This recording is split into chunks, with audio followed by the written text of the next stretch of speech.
All right. The night passes. The sun comes up.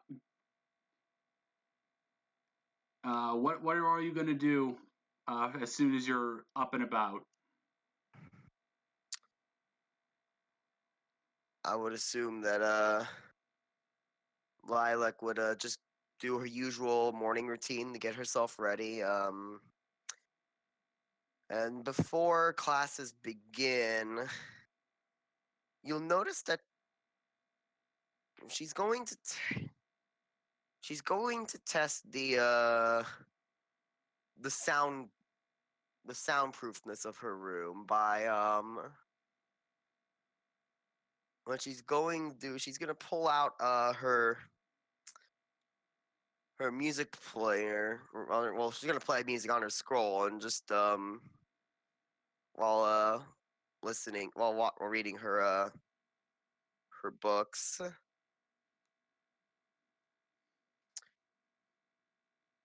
Alrighty. So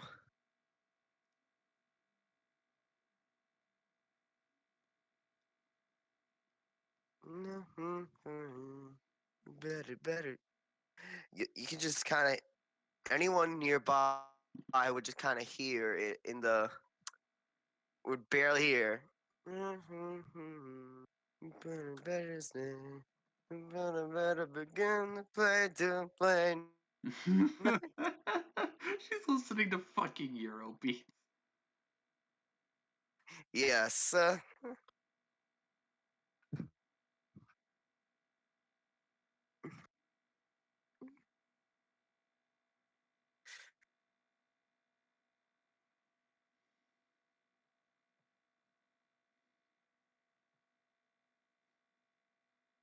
Yes. Miss Towns here is not exactly known for her music tastes. Each of your bedrooms have your own personal bathroom, so there's no need to worry about that.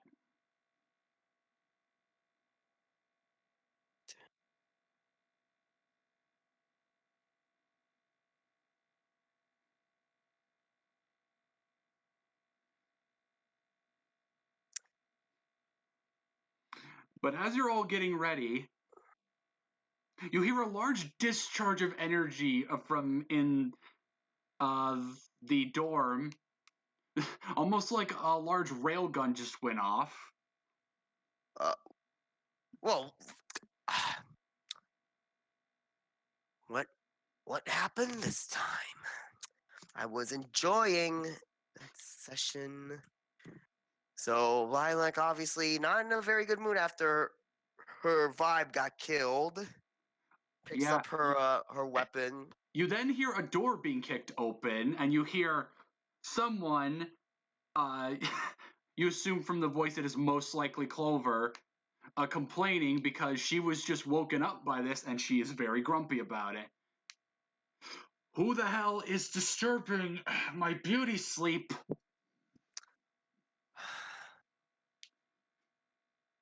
I was, and then Lilac will be like, I was studying there. So Lilac will obviously, because she's ready to go, she's just gonna go out and start walking towards the direction of the blast. All right, as you step out of your room into the hall, you can immediately see what happens as the front doors to the dorm and the dorm for the room where Dakota and them were looks like it's just been blasted off by a laser. A few seconds later, Peyton steps out holding her weapon, being like, "Sorry, everybody, that's my bad. I dropped it." What? Wait, where'd you get that laser gun? I built it. You built, and that just kind of takes time to process.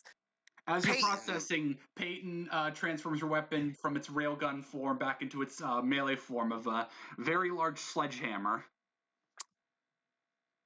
Okay. Whoa. Isn't that a lovely weapon? I would love to know a bit more of your trade secrets, then.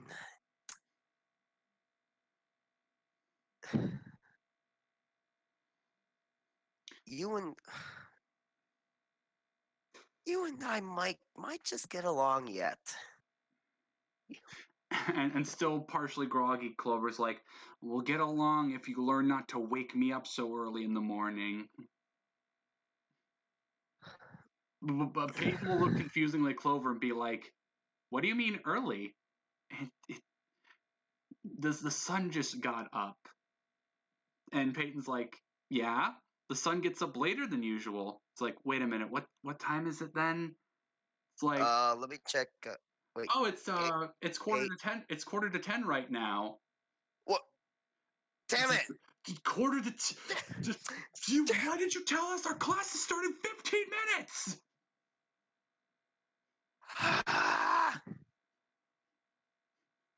Okay. Right, Peter's already gone. He's like, oh shit. Yep. Lilac will be the first to follow him, as she actually woke up at a reasonable time to be ready as well. As you exit the dorm, you see Nicholas and Gilda already there because they're apparently the only ones that remembered their sense of timing. Oh, okay. This is homeroom, right? Yes, it's homeroom. Why are you all cutting it so close? Nobody gave us a schedule. Unbelievable. Please, I expect this kind of thing from Clover, but I figured some of you would be better than this. I'm embarrassed myself. I really should. This is unbecoming of me. Anyway, let's be on our way. You head down the hall to your homeroom classroom. Various other students are already there. And at the front of the room, writing on the board, is your homeroom teacher, which is Miss Weiss-Schnee.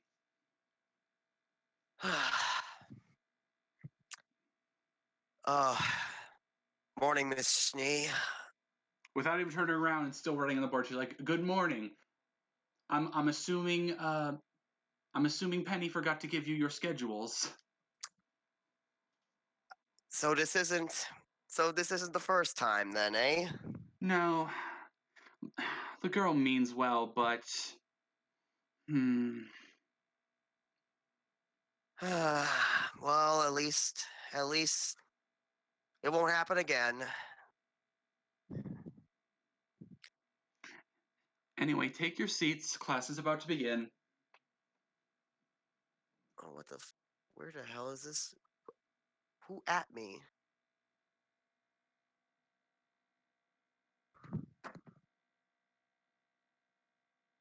Nothing. Just got randomly added.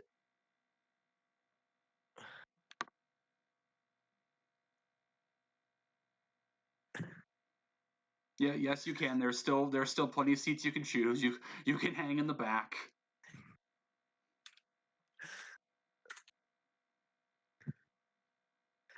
Okay, so someone randomly added me on the Monica server just out of nowhere.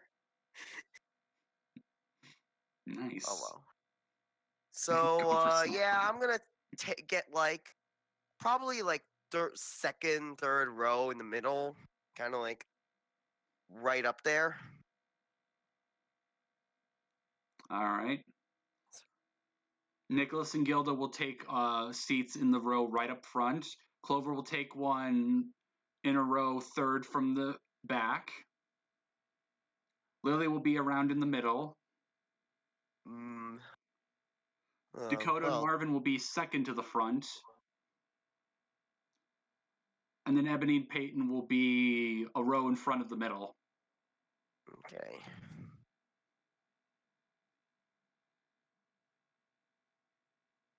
All right, then.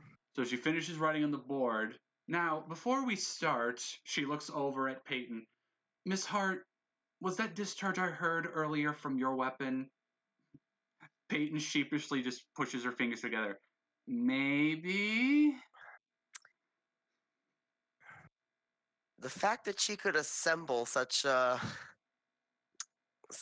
devastating weapons is scary, is remarkable, yet scary at the same time. Well, in any case, it's fine. Just try to keep a better hold of your weapon. Yes, Miss Schnee. Anyway, she takes a stance in front of her desk. I would like to welcome each and every one of you to the newly reopened Beacon Academy, where the future generations of hunters and huntresses will be trained. I am your homeroom teacher, Schnee.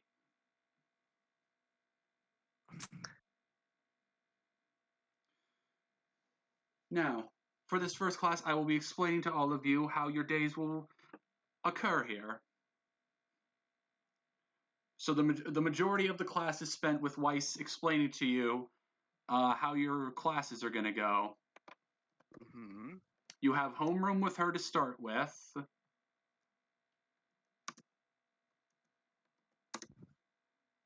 Followed by survival and battle training, which is then followed by your history class, and then finally you have your weapons course, which is your basic weapons training, techniques, construction, things like that. Very well.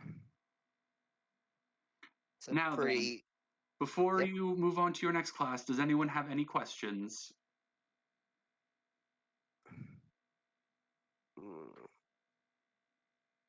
I do, but I'll wait for a few others first. Clover will raise her hand first. Yeah, when do we get to the interesting stuff? Weiss will just shake her head and smirk. Always impatient. I remember when I was like that.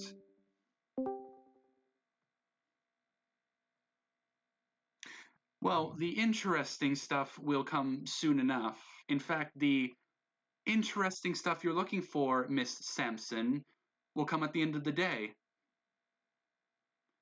Good. I'm tired of waiting for shit.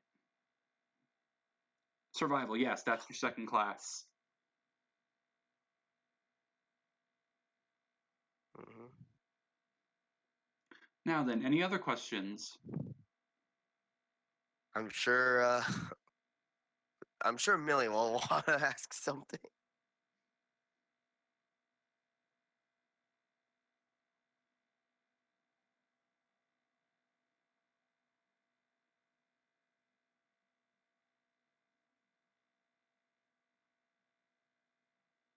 Oh, okay.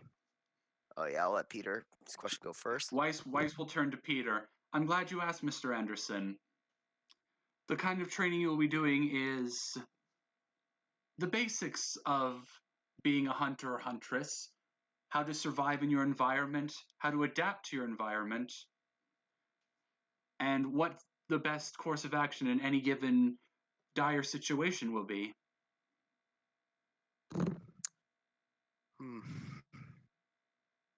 Okay, then Lilac will try to ask a question. Yes, Miss Towns. So aside from general studies in this particular room, what else do you offer in homeroom? Well, to the delight of some and to the chagrin of others, this is where your basic school studies will take place.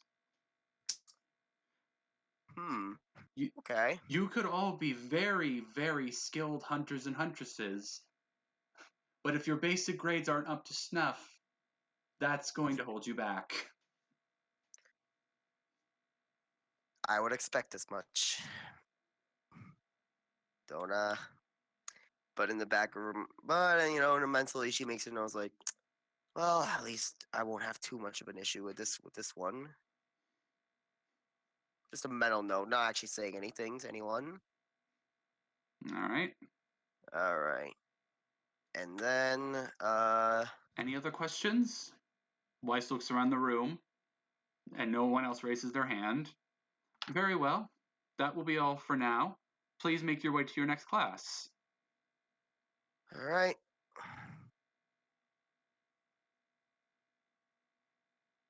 All right, so you all make your way to survival training class, which is just a few rooms down the hall. That was well, thankfully they don't space it out. Thankfully it's not too spaced out, these classes. I'll assume everyone takes relatively the same position for their seats. Alrighty.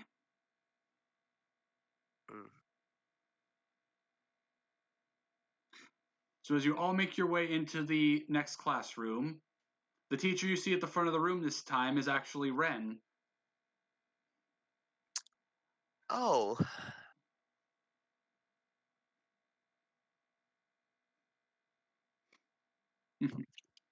So Ren will actually notice the 12 of you walk in and be like, oh, why hello there. I assume there were no other issues with each other getting here? Aside from homeroom and a misinformation of schedule, nope.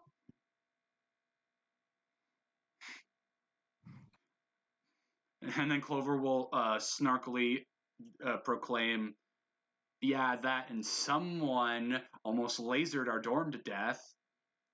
I said I was sorry. It's still no big deal. Just don't do it again. All right. So once everyone has taken their seats, Ren will introduce himself. Hello and welcome to Beacon Academy. I'm Lai Ren, and I will be your survival teacher. Here you will learn how to make it in the world of Remnant. And he goes over some of the basic things you will be covering over the year. Right. Stuff basically the same as what Weiss mentioned back in homeroom. You know, it's a first day. They just got to go through what they're just got to go through plans. the motions. Yep.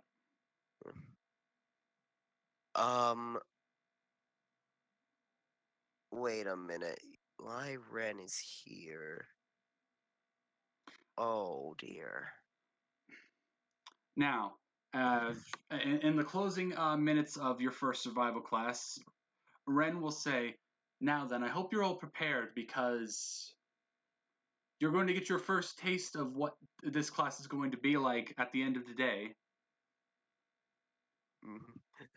So basically, Cid is thinking about this class while Lilac is thinking towards home. I notice we all probably have our own expertise going out of character. But anyway, back in character, it's like, as Lilac has read up about, the first war with the Fall Beak, it's like, wait, if Ren is here, oh no. Well, I won't keep you all too much longer, so please make your way to your next. And then you hear the door being kicked in. Honey, I'm home. Ren just sort of sheepishly looks at the door and be like, Nora, I'm in the middle of teaching my first class. Please. Why am I not surprised? Nora looks around, sees the classroom full, and is like, oh, my bad, before pulling the door behind her and leaving. Yeah, you'll have to excuse me. My girlfriend isn't exactly the most tactful, but in any case, you may all. And then the door will get kicked in again as Nora comes back in, this time sniffing all over the place. Wait a minute. I smell pancakes. Nora, what are you talking about? There's no pancake. Ren stops as he looks at a corner of the room. As all your eyes follow to where he's is, you just see Peyton with a mouthful of pancakes with a stack on her desk, seemingly from nowhere. Why? I didn't have time to get breakfast this morning. Why do you? And you know what? I'm gonna go over to Dakota at this point. It's like, is this how she always is? Dakota will just smile and be like, "Yep." And you're that's a genuine answer of happiness about that. I um are you guys okay? Like, What do you mean? Okay, we're fine. forget I said anything. Rhetorical question. Unfortunately, Peyton doesn't know what that means, so he's like, "Oh, you want some? Cool." She pulls out another stack and slides it over to Millie.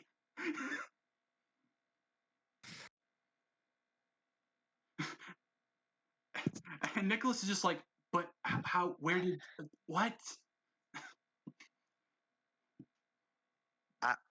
You and me both, Nicholas. You and me both.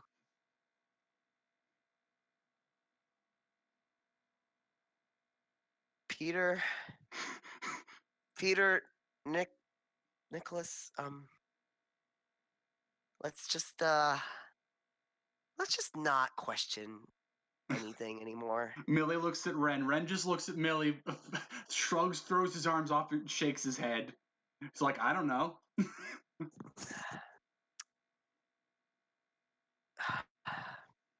Well, I'm assuming class is over now, so I'm just gonna be like, well, thank you for your time. See you tomorrow, I suppose. Yes. See you all tomorrow. You can tell Ren's still trying to process everything that's just happened.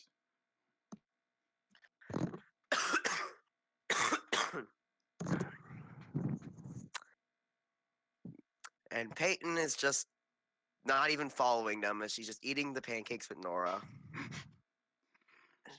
All right. So eventually, after all that, you guys make your way to your next class, which is actually going to be your history class, covering things like the history of Remnant, everything that happened with the war, stuff like that. Hey, another thing Lilac would probably know a thing or two about. Not too much though. However, when you enter this room, you don't see a teacher at the desk, and you're like, "Isn't there supposed to be a teacher?" And then someone bowls past you and quickly runs up to the front and starts writing on it. The person in question is Penny. It's like, "I'm so sorry that I'm late." That is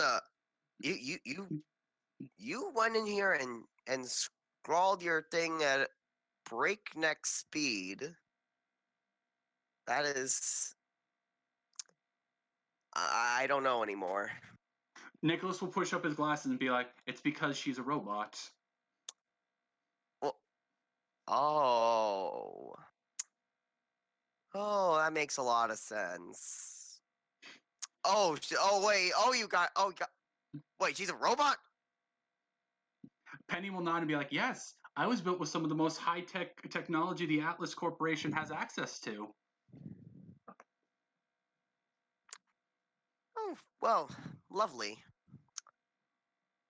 So, what exactly are we going to learn about regarding history here?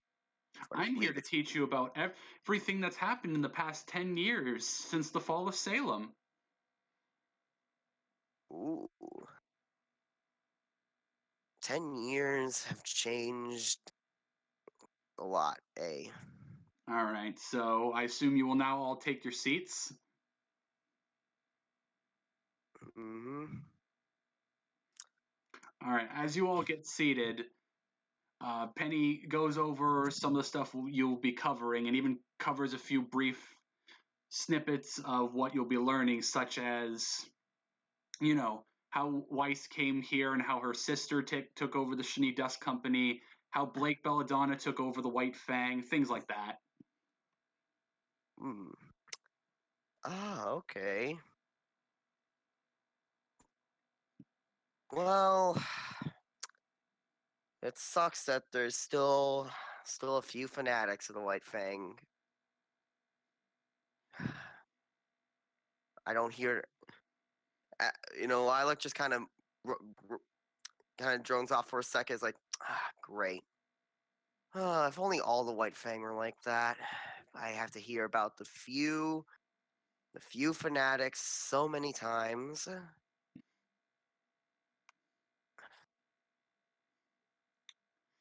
Ebony will actually proclaim, "Yeah, tell me about it."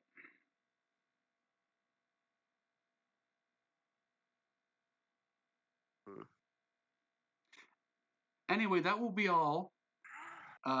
Go enjoy your last class. Oh, and best of luck with your entrance exam. And you're like, wait, entrance exam? Entrance exam? I thought we were already in. Well, yes and no. You are enrolled here, but there's one more thing you have to do after your last class today. And that'll be? Well, I've actually been told not to tell you, so you'll see. Very well. Very well. Let's go to our last class about weapons and stuff. You make your way off to your weapons class. This is where you're going to learn techniques weapons. you can do with your weapons, stuff like construction, modifications, things like that. Oh boy, Lilac comes in. By the way, this is also where I would let you make modifications to your weapon. Like, ooh, this is gonna be good. All right, so you all make your way to the classroom, and in the classroom you see someone in a coat, nice black clothes, and wearing a beret, writing on the board.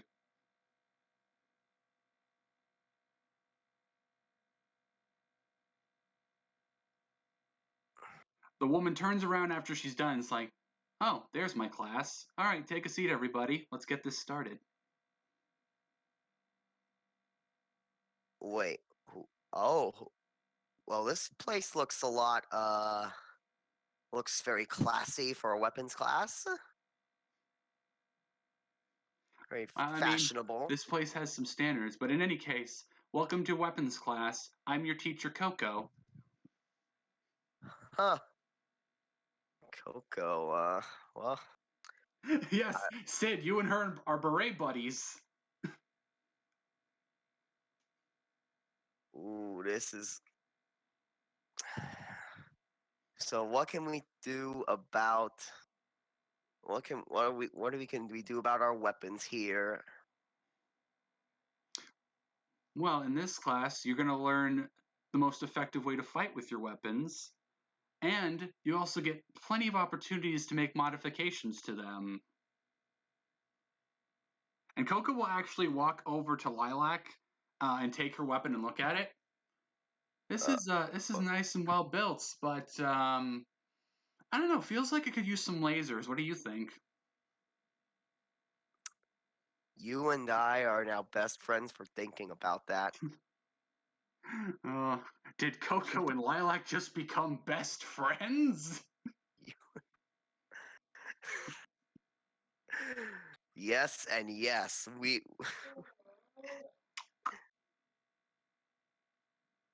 All right.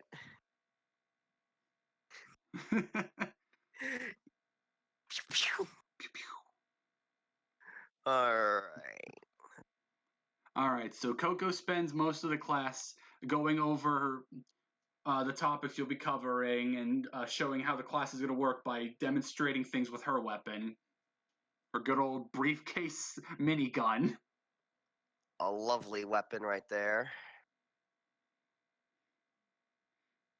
And as the class ends, Coco turns to you. It's like, now then, if you could all follow me, and she'll actually start walking out of the classroom.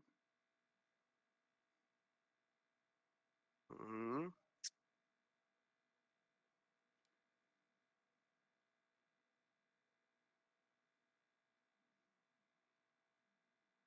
All right, so Coco's going to lead you outside of the building and onto a cliffside overlooking a vast forest. She has you all stand in the lineup, and Ren is also there with her. They both stand at the edge of the cliff and are like, All right, so your first day of classes are all over with. Now then, time to get you broken into how being a hunter or huntress works. Oh dear. So, Also, like, quick thing. I'm just making some modifications real quick. I did my modifications now. I just like. Do you want to give people a moment to do so, or is everyone else done theirs? yeah, if you got any last minute modifications, go for it. Like Just, 1 minute to like. yeah, just do it while they explain what's going on. Yeah, sorry. I just want to make sure. Coco turns to the forest behind her and be like, "Over there, you guys are gonna get your first taste of being a hunter or huntress. Your mission is to get through this forest, get through any grim you run into, and retrieve a chess piece that is being kept at a altar in the middle of the forest." So, quick question. Where's the transport? Are we Coco getting chuckles. "There is no transport." "Oh, no good. No good. I'm glad, guy. I guess I'm glad."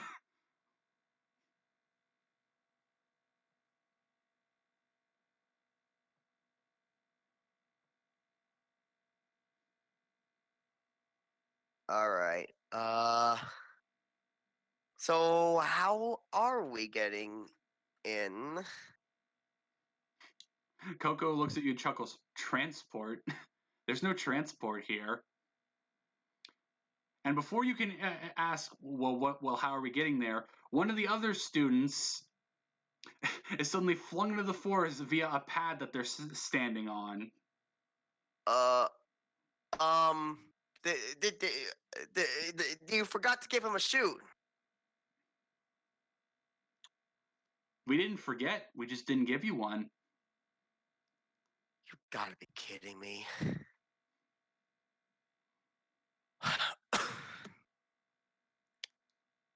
All right, so it goes through some of the students. Then Ebony's launched off, followed by Nicholas. Oh no, we're gonna have to roll for this. Oh, yes, you are. Oh, Peter.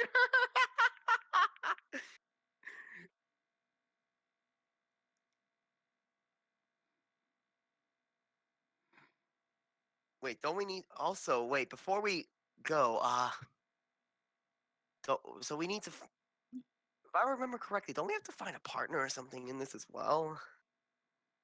Ren will speak up and be like, "Ah, yes, we already have your teams figured out for you, but the first person you make eye contact with in that forest will be your partner. It's to promote interaction between your teams." And then Lilac's like, great. I hope I don't have to. There's a lot of people she doesn't want to. But at the same time, okay, that's fine. All right, so the first of the players to get launched, I'm going to have you all launched and have you roll once we move to the combat map. The first to get launched is actually going to be Millie. What are we rolling? When we move, it will be reflex, but we're moving to the combat map first. Okay. So Millie's the first to get launched. All right, so don't roll just yet. I'll tell Oh, you. bloody. Yep. You guys won't take damage if you fuck up. It'll just be funny. Don't worry. And we could spend capacity on these ones or not? Oh yeah, non-combat you can Or spend only capacity. once. Okay. Yeah, you could spend all your capacity on a non-combat roll. You just have to then reload when combat started. Okay. That's fair. Alrighty, so then. The others like Clover and Gilda are launched into the forest. Then, next up is Cid.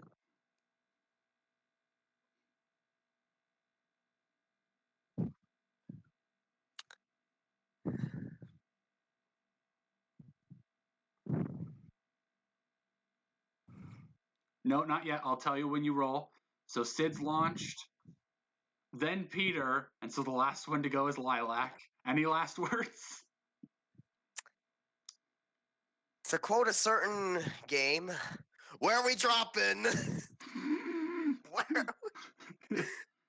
All right, and you are all launched. All right, moving to combat map. And thank you, Blauze, for this. All right, so we're going to start with Millie. So, Millie, go ahead and roll me reflex. I don't see the map. I switched. Oh, right. I remember. I gotta bring you players over here. All right. Right. Gotta remember to do that. Okay, now you should see the forest. Oh, okay. There we are. All right. So we're gonna start with Millie. Roll me reflex.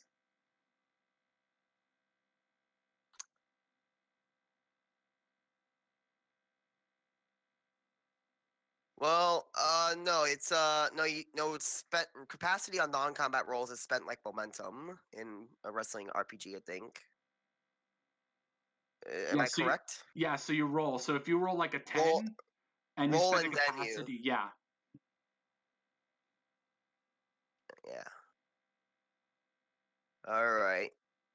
So roll your reflex. All right. I should start announcing what they are. Let's see this roll first.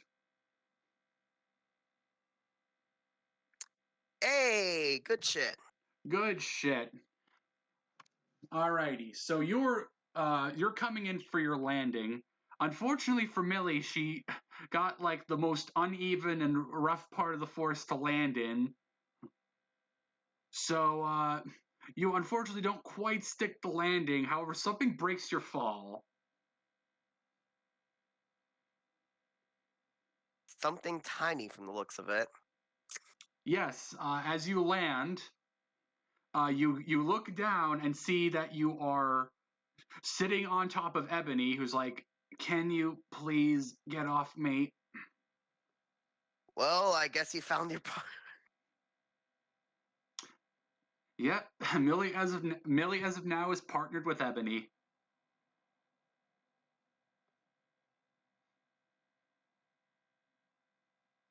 All right. What does Millie have to say about this?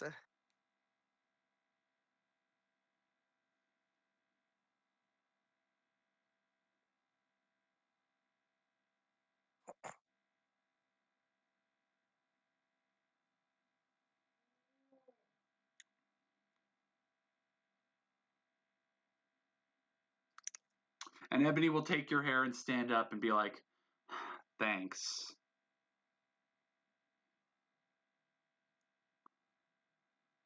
Now then, as you get a bearing for your surroundings, let me see, how do I switch these?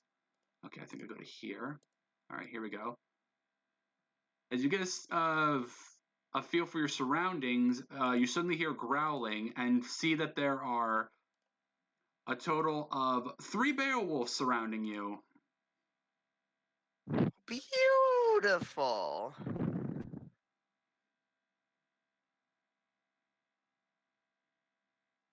Alrighty, so where's the turn order thing? Oh boy, this is going to be time consuming. Let's see, where do I go to? Actually, Blauze, could you give me a hand here? How do I do the turn order thing?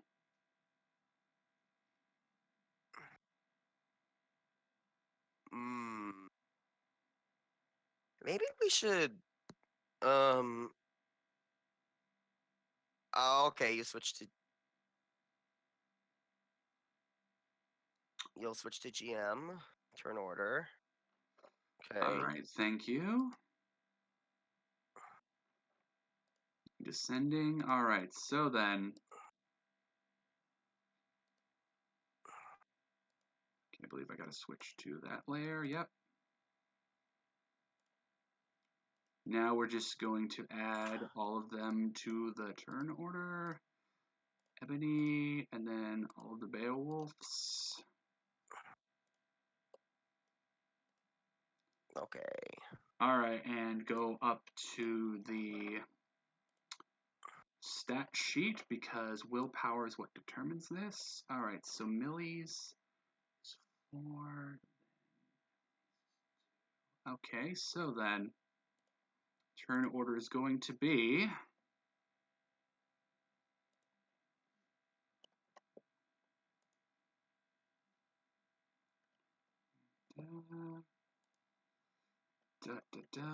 and then 2. All right, so combat begins, and Millie, you're first up. So what are you going to do? Yep, go right ahead. Hang on, I gotcha.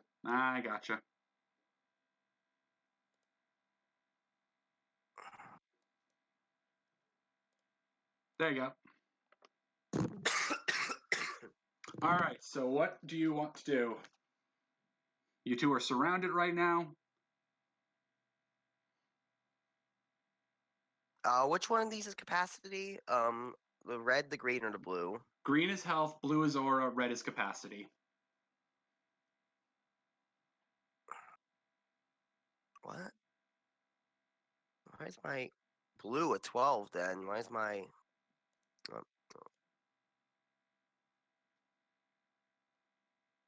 I'll figure it out. Because your aura is 12. Yeah, my aura is 12. Oh, what? Oh, I thought you said blue was capacity. What is capacity? Capacity's red. Oh, okay. No, oh dear. It rose up significantly. Yeah, I added some extended mags. That's why. For some reason my capacity was at 6, but it was actually at 21 now. That's fine. Okay, so Millie starts things off.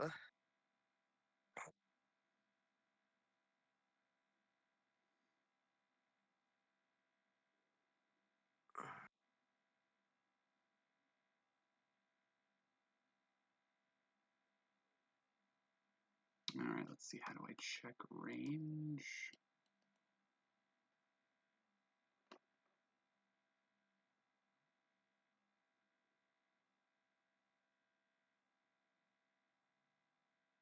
Yeah, you do that. You do that, Slash. While we wait for Millie to make her move.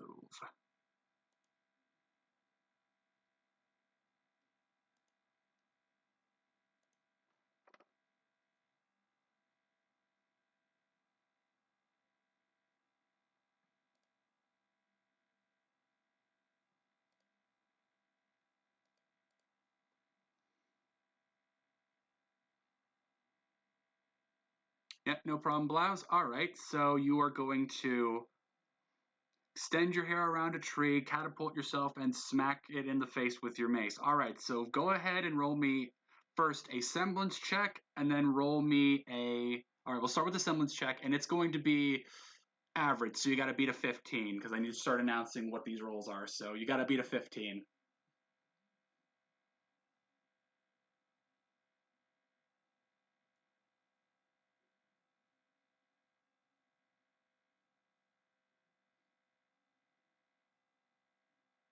And you know, actually, if you pull this off, I'll give everyone the extra D10 because that's actually pretty friggin' cool. But you got to make both these rolls. So first, your semblance roll's got to beat a 15.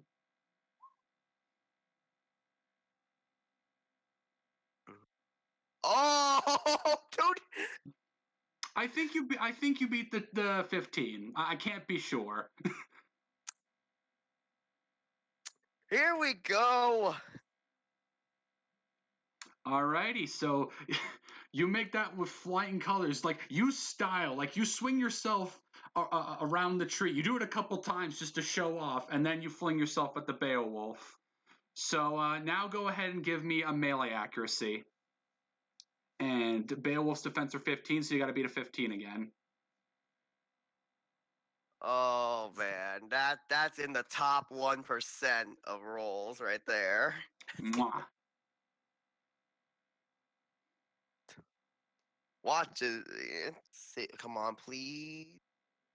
Accuracy is 2d10 plus your melee accuracy. Yes. And So, you don't get the extra D10 just yet. You got to make this roll, and oh, you just make it. Nice. You just hit it. There you just hit it. You just hit it. got So yes, you will roll damage. So go ahead and give me a 1d6 plus your strength.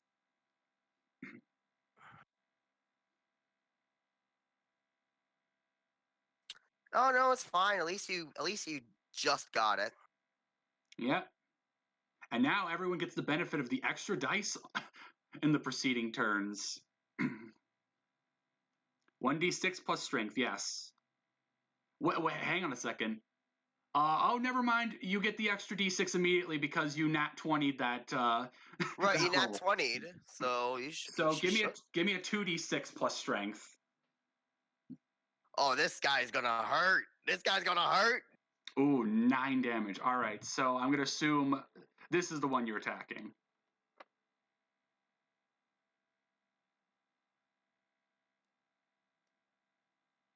You said on the right, so it might be. Where's my ping button? Do I still have it? Oh, him? That might be it.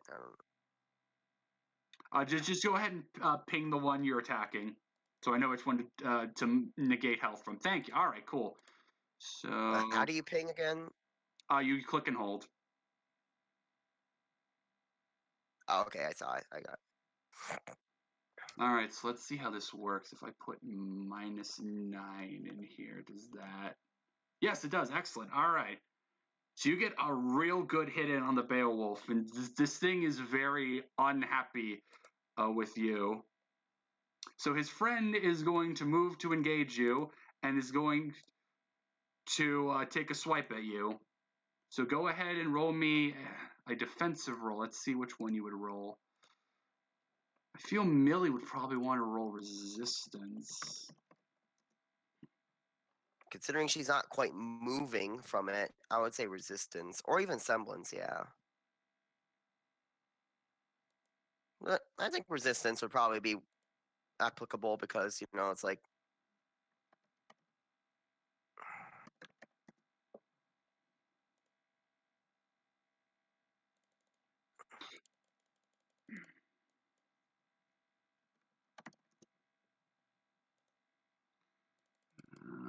It's over. There we go. Defensive rolls. Okay. Yep, So, 2d10 plus your resistance stat. So if it's a 9, then plus 9. yes, if your resistance is 9, 2d10 plus 9.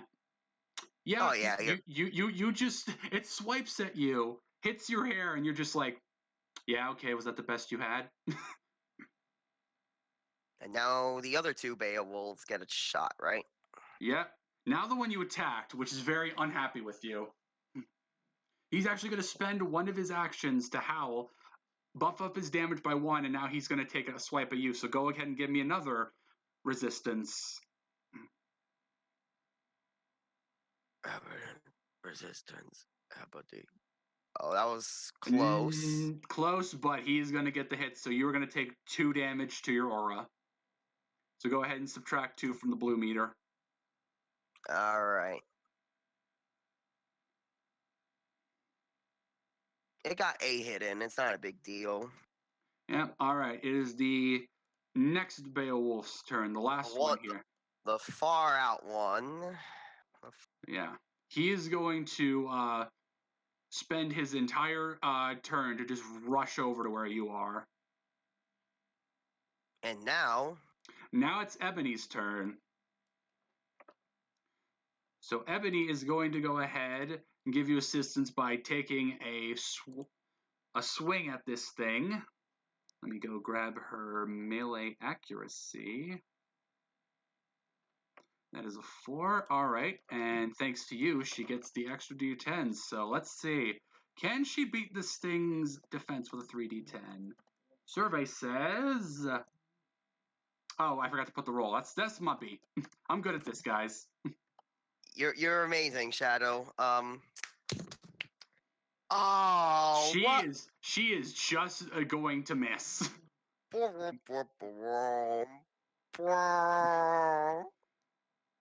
She's like, Relax, Millie, I got this. She'll take a swing at it, but the Beowulf will dodge and be like, how are these things nimble? They're gigantic. They shouldn't be dodging like this. All right. Oh, actually, she has 3 turns. So actually, hang on a second. I forget you have 3 actions a turn. So let me go ahead and she's gonna try for it again. She's like, now stay still. 2d10, 3d10. And plus 4. She's going to take another swipe at her. This one's going to hit.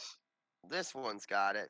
And because she beat its defense by 5, she gets the bonus d10. So thanks to Millie's nat 20 and this, she gets to roll a 3d10 for damage. So this is going to be delicious. This is going to be juicy. So 3d10 or d6? I thought d6. I don't know why I said d10. Listen, I'm tired. And her strength is 3. All right, so 3d10 plus 3. Not bad. Okay. So this thing is taking 10 damage. He's getting smacked right in the chin. Boom. Smack and dab. All right, and with that, it's back to Millie. You have 3 actions a turn. You can only make 2 of those an attack. Well, you've got 3 big boys surrounding you, Millie. What do you plan on doing?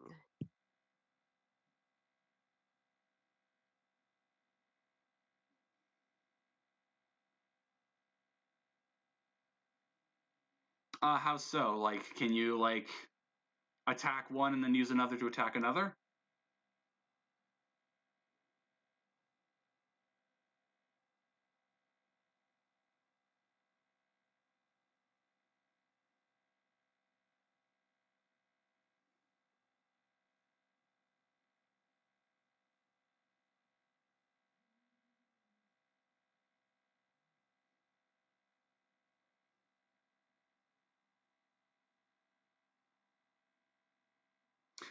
Okay, I see what you mean.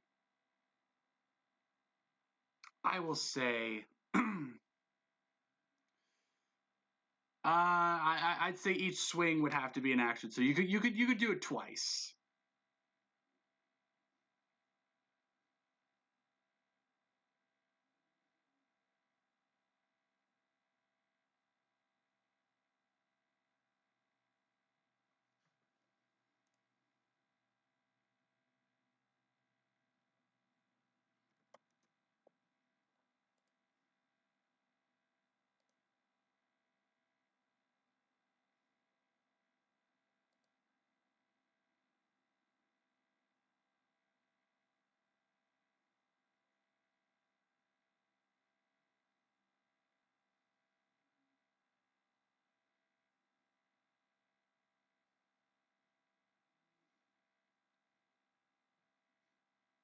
All right, so you will attack the 2 next to you and then hold your last action.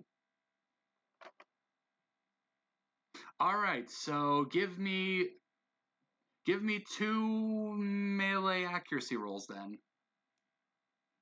Let's see if these can beat 15 each.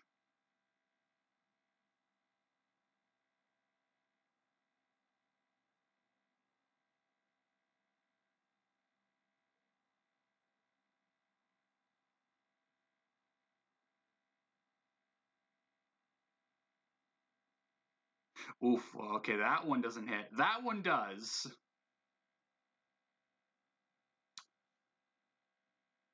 All right, so go ahead and ping me which one's the first one and which one's the second one you were hitting.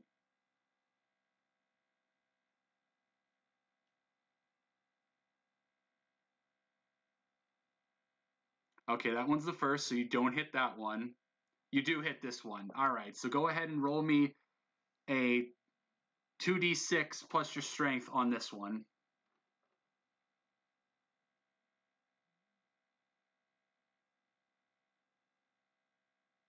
Nice. Delicious. Minus 10. All right, this Beowulf is hurting. This thing is hurting. It's not happy with you. All right, now his friend is actually going to go ahead and take a swipe at Ebony. So Ebony is going to go ahead and roll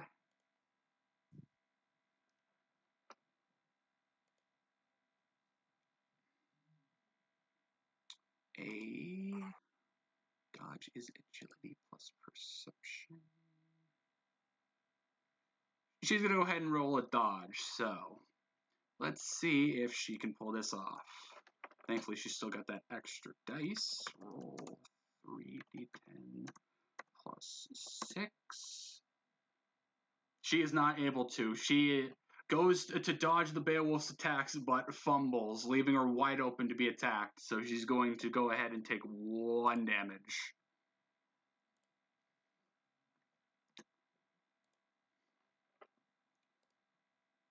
All right.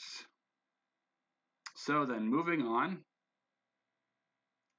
The Beowulf that is basically dead. Oh, you could have. That's my bad. But I will go ahead and give you the opportunity because this one's going to disengage you and try to go for Ebony. So you can intercept if you want.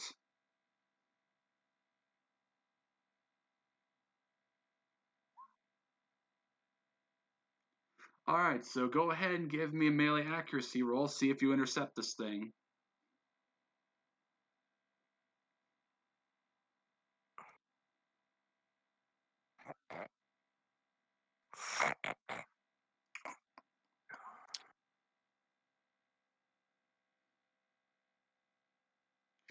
Ooh.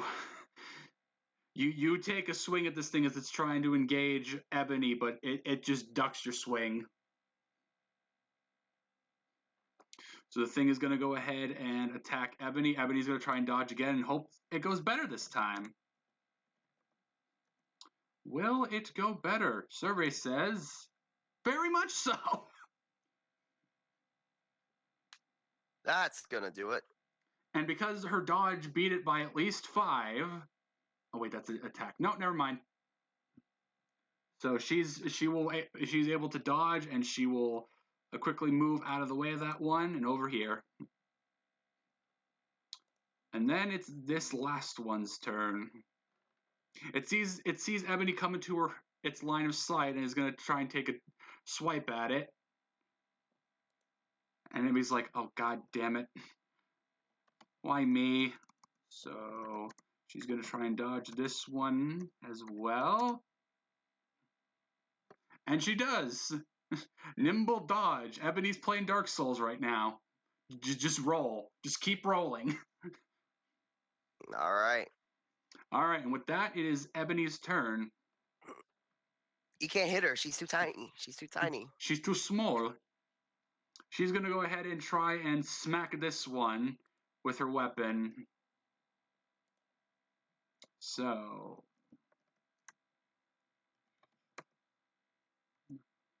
plus her melee accuracy, which is 4. Nice, she will get it. All right, so she's going to roll damage on that. Plus her strength of, that was 3. Plus 3, and ooh, nice hit. That thing's taking 7 damage. This one's not feeling too hot either. So they've all taken hits at this point, or is it? No, this guy's still gotten off scot-free. Okay. I mean, But Ebony's gonna fix that because she's gonna go take a swipe at that one. So let's see, does she get it? you got. Yes, Yep. we'll just get it in. All right, so let's see this damage, Miss Ebony. Nice. Alrighty.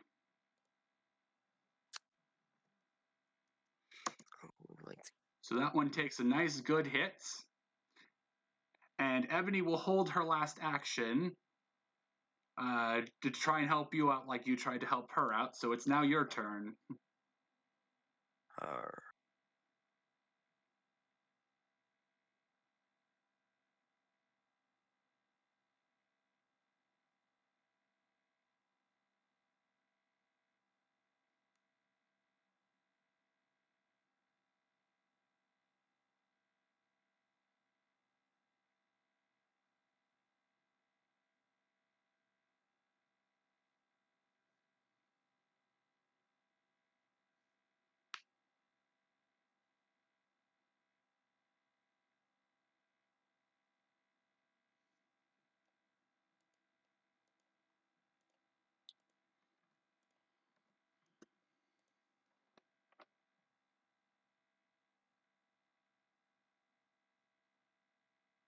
All right, you're gonna slam the Beowulf into the tree. Alrighty then, go ahead and give me. Would that be a semblance or a grapple? I'm gonna say this is a grapple, so roll me a grapple.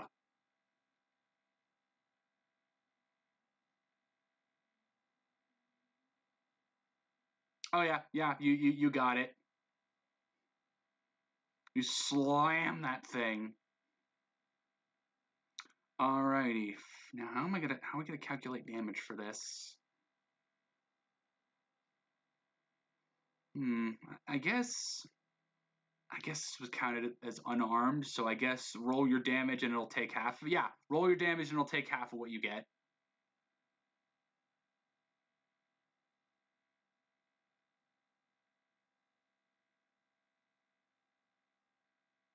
And you beat it by 5, so you get the extra. So, all right, you actually got the extra dice. So give me an extra d6 roll without your straight, just flat extra d6.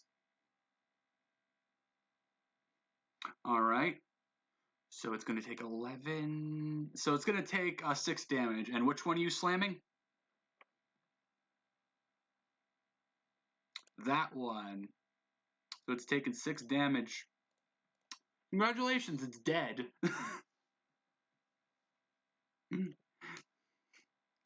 You broke its back, and now it is dead. Minus 200 experience points to Giygas.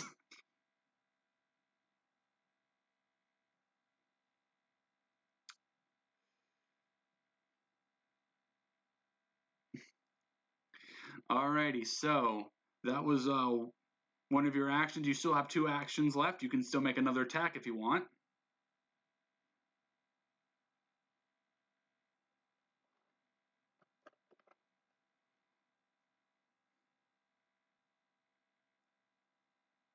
Alright, this one right here. Alright, melee accuracy, go for it.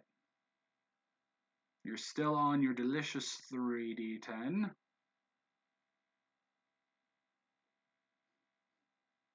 Oof, but you will not get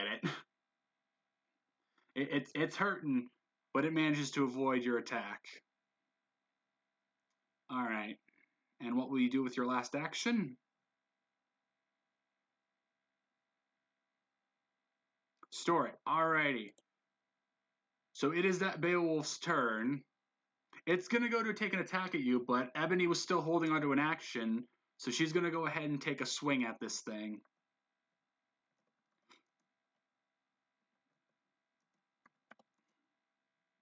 And she will get a hit on it. So, how much damage is this going to do? A good amount of damage. -7. This thing is basically crippled right now. Like, you could probably slap it and it would die right now.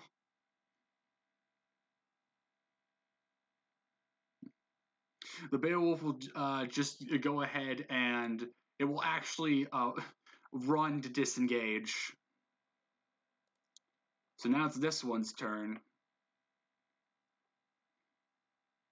And it's going to go ahead and try and attack you. So give me a resistance.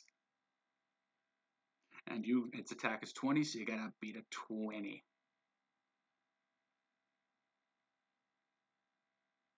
And you just... All right. Nice. So then,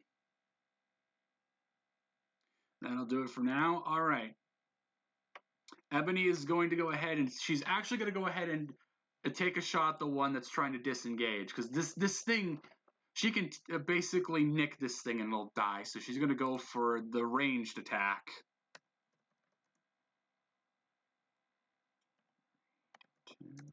Plus her. However, this thing's moving too fast, so she unfortunately misses.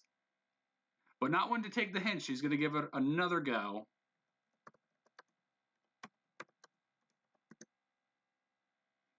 And this one is going to hit. And Yeah, she gets the extra D6 from it. This thing is dead. It literally doesn't matter what she rolls, but we're gonna roll it anyway for shits and Let's giggles. just see. Let's see how there ain't no kill like overkill. Bam! Dead.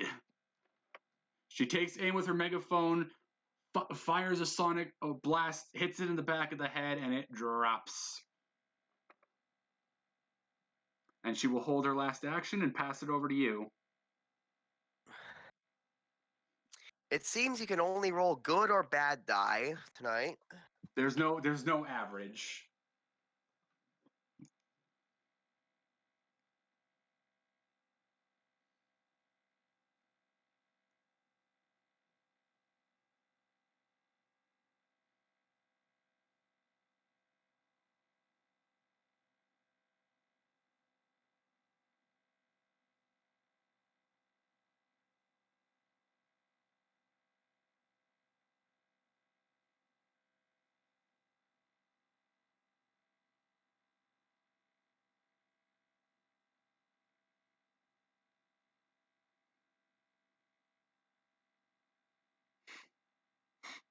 Oh my god, she's gonna frickin' Kenshiro it. Alright.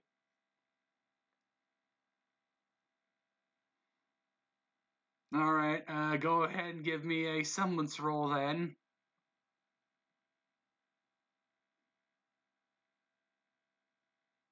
Oh yeah, this thing is not gonna have a good day. Alright, you beat its defense, so we're going, this is gonna be unarmed, so roll a 3d6 plus your strength, and then it's taking half of what you roll. So, okay. If that had been a 10, you'd be rolling a 4d6. Would it have been a 2d10? Oh my god. This last Beowulf is not having a good day.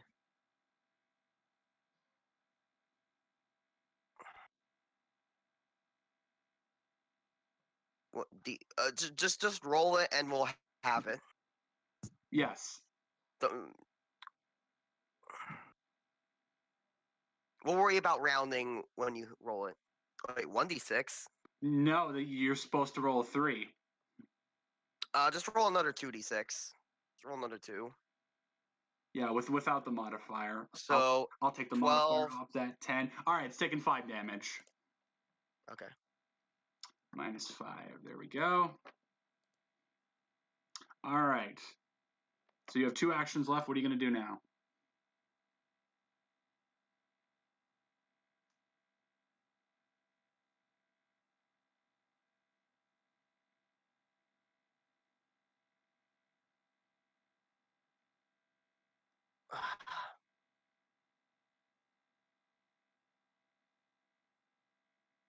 Move here and store a move. Alright.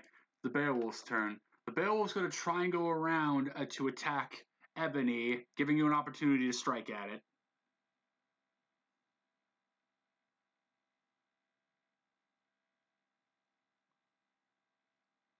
Alright, so melee accuracy to intercept. Let's see this.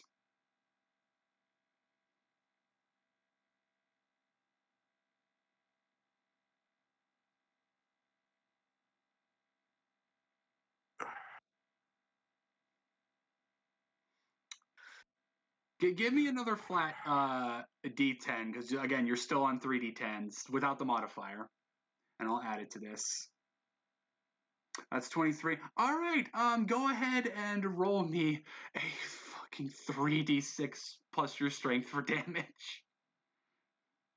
Oh my god. This guy is probably. This guy's not about to have a bad time. Did I say bad time? I meant he's dead. Omae wa mou shinderu. So it tries to go around you to engage Ebony, and you're like, no, no, no, no, no. And you just batter it in the head. It drops over and disintegrates dead. You got the DM, right, Shadow? You sent me one. All right, I am reading.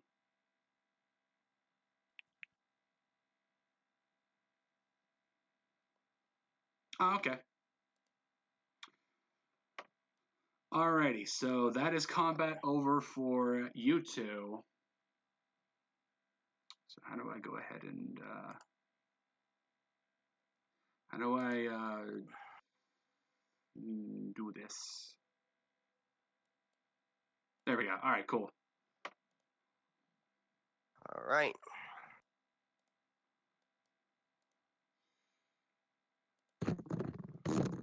All right.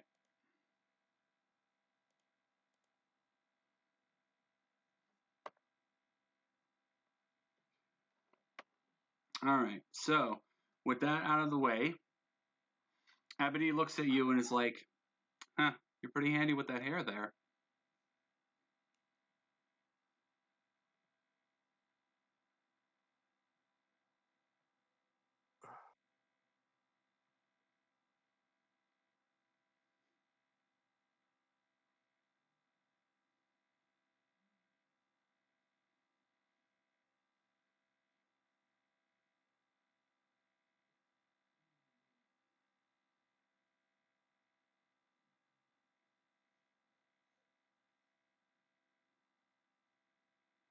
All right. Well, guess you and me are partners now. Let's go find those pieces. All right, so you two walk off together. All right. Now, in another part of the forest, Lilac, go ahead and roll me reflex.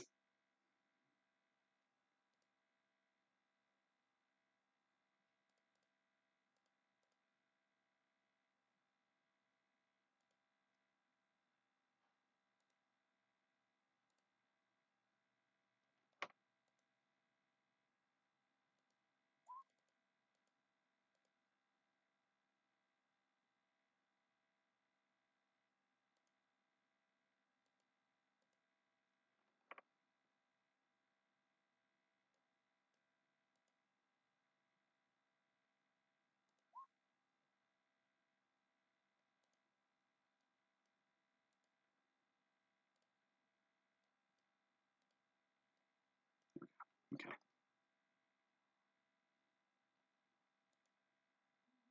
Hang on, did I break up?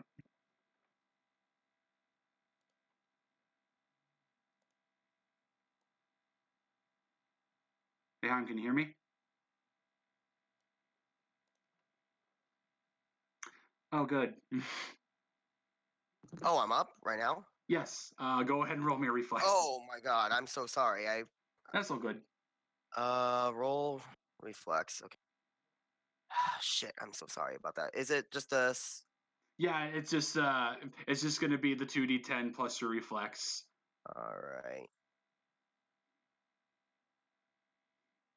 How bad is that? Well, you think you stick the landing, but the momentum throws you forward and you take a little tumble. Oof. All right. Well, could have been worse. It very much could have been. All right, so you're getting up and you're offered a hand, and when you look up at the hand, you see it's Dakota. Oh, hi, Lilac. Oh. Huh. Well, guess At you and me are first, partners now. well, at first she's hesitant to make eye contact with it. I was like thinking, like, is it real? I was like, no. You know what? There's a lot worse out. There's a lot worse options. So she grabs his hand firmly and pulls herself up. It's like, I suppose we are. All right, there we go. Now he's on the map. All right. Unfortunately, you aren't able to enjoy introductions for very long because you now have two Beowulfs on you guys. All right. All right, so let me okay, hang on a second.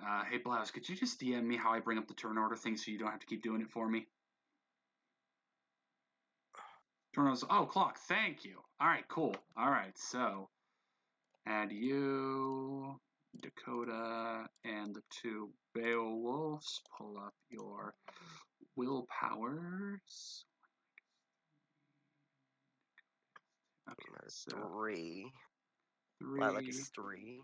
So 2,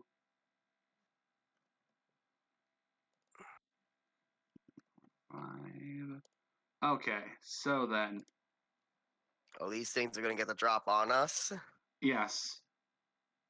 So, this one is going to move to engage and take a swipe at Dakota when he's not looking. So, Dakota is going to go ahead and roll himself. He's actually going to go ahead and roll a semblance. Use a semblance to detect he's about to be attacked. So, his willpower plus his perception. So it's going to be a 2d10. 10 plus 7. Oh, yeah. Dakota's almost a spider sense kicks in, and he senses it's coming, so he's able to dodge out of the way as the Beowulf lunges. So the next one is going to spend its time flanking Lilac. And now, Lilac, how do you respond? Okay.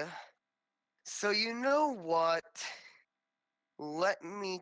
I'm thinking about this, and I'm just like, oh shit. What my plan will be is I will grab my weapon, turn it into rifle mode, and I want. Could I potentially shoot at the tree with the intent of bringing it on the Beowulf? Yes, you may. And if you pull this off, let me figure out what I want you to roll. If you pull this off, that's a D10 because that's some creative thinking. So let's see. What do I want? So, what do I roll for that? Go ahead and give me a melee accuracy, and it's gonna be simple. It's a fucking tree. It's not going anywhere. Boom! Okay. Yes. Excellent. All right. So the Beowulf, busy with you, does not see the tree fall on it. Yeah, I'm gonna say I move like about that range, that much to move to get the tree down. All right, and And fuck it. Let's see how much damage this tree does. Roll 1d6. Ouch! oof! Okay, this thing gets clobbered in the head.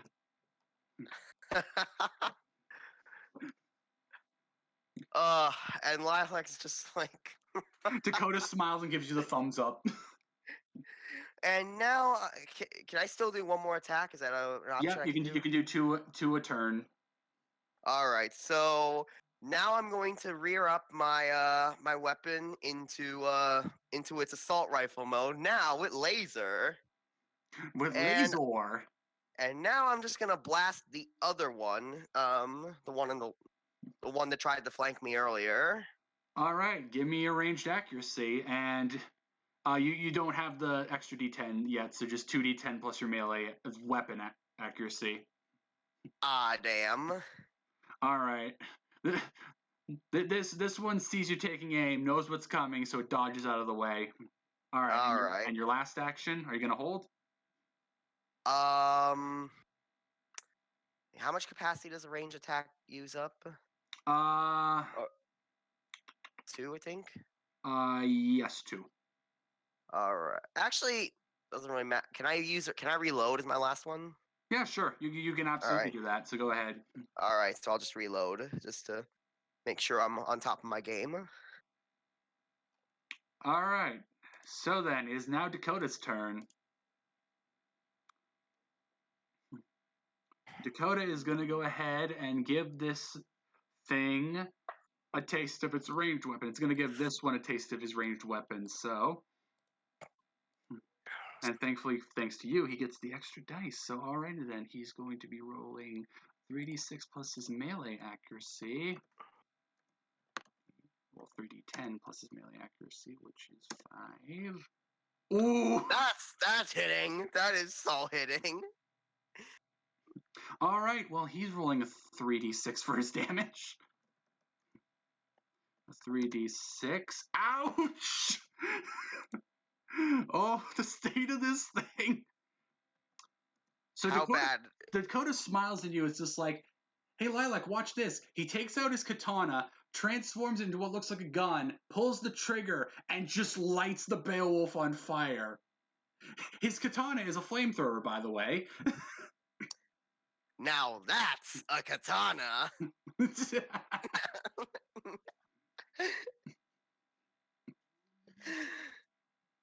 And it's just like, that was fun. I'm going to do it again. So he will. 3d10 plus his ranged accuracy. Oh, he's getting another hit, and that's only going to be a 2d6, but this thing's not having a good day. That thing is not going to enjoy its life. It really isn't, because it's dead now. Rip. Dakota just bodied that thing. All right, it did bypass it by 10, but you know what? It doesn't matter. It died anyway. So... Alright, now that one Beowulf is left. You swear the Beowulf looks a bit worried now. It's like, oh dear. I made a huge mistake. Alright, Dakota's gonna hold his last action. It's the Beowulf's turn. The Beowulf looks at you because understandably it doesn't want to deal with Dakota right now, so it's gonna try and take a swipe at you. So let's see, what kind of defensive roll will Lilac want to make?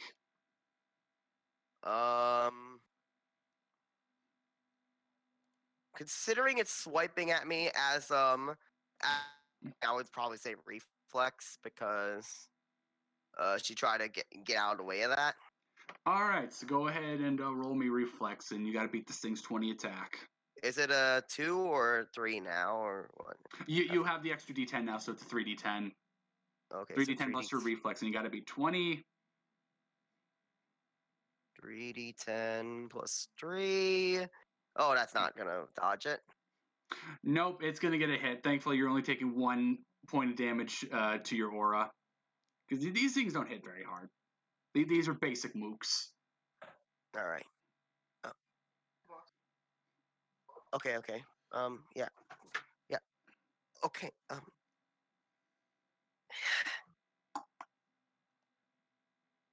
What? Run in.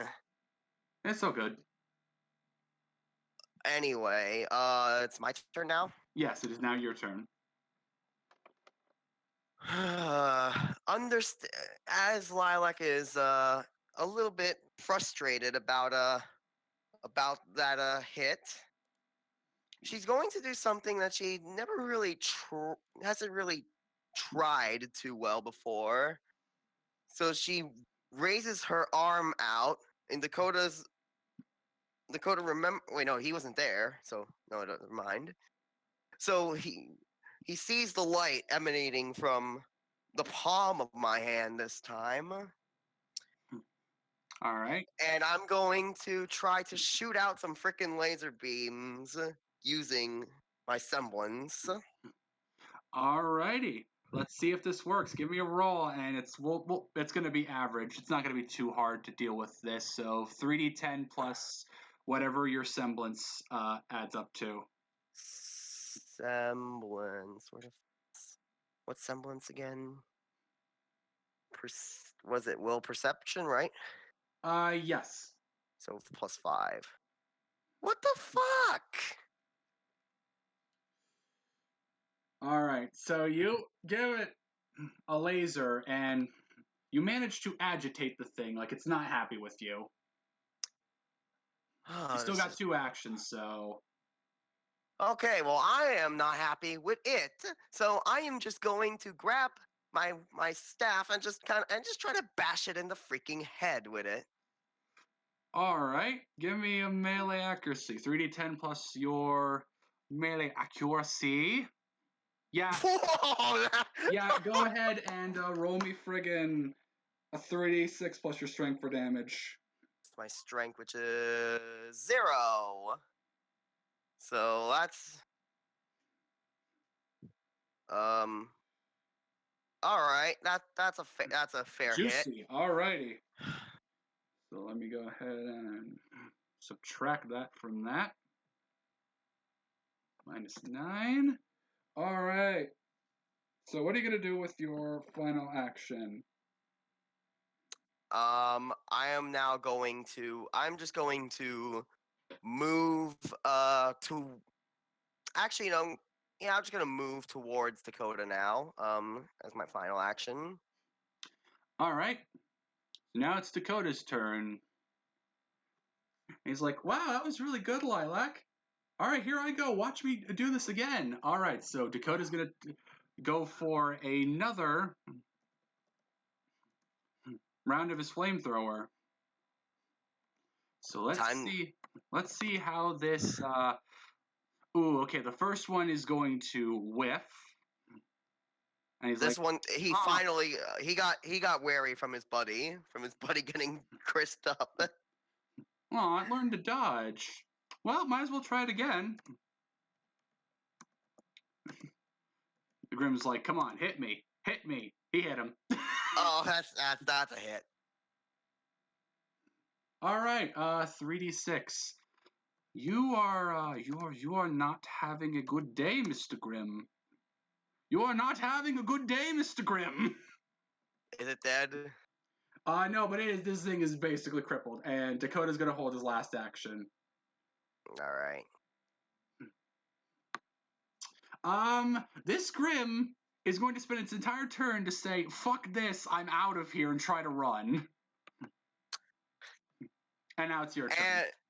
And Lilac pursues it a little bit, and now I'm just like, not so fast.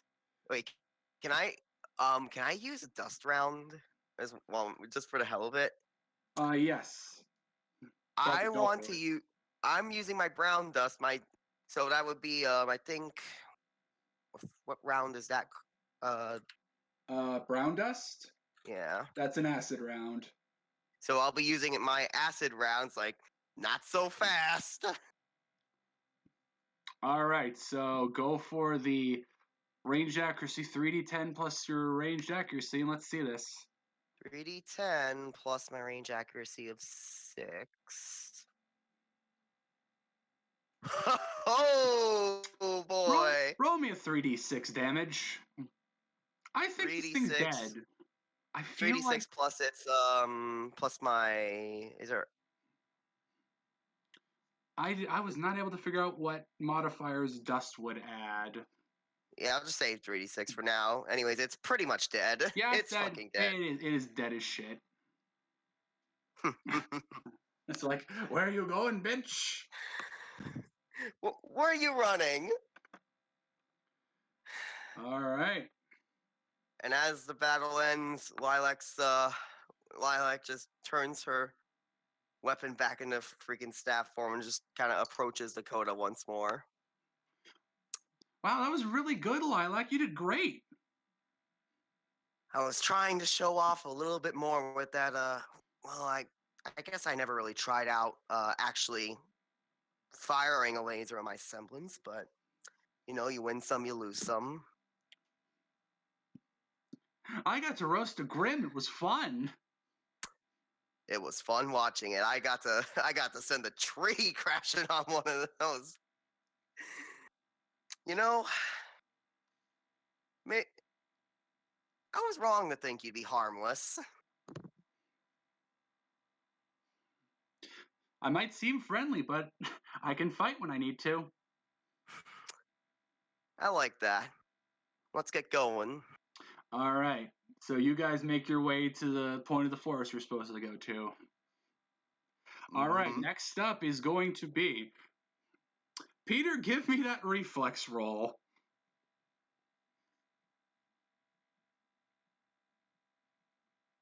Oh boy, indeed.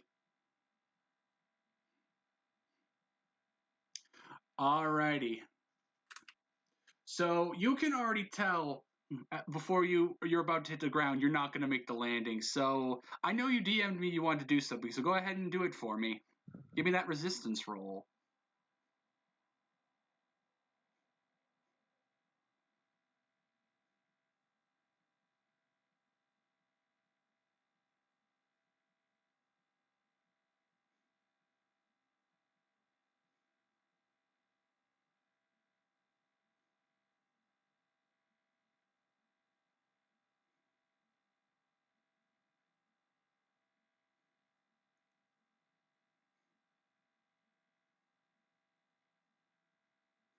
All right. So roll me that 2d10 plus your resistance. Oh yeah. With some quick thinking, you realize you're not going to make the landing, and you tuck and roll skillfully, and you're just fine. Nice job. Good job, Petar.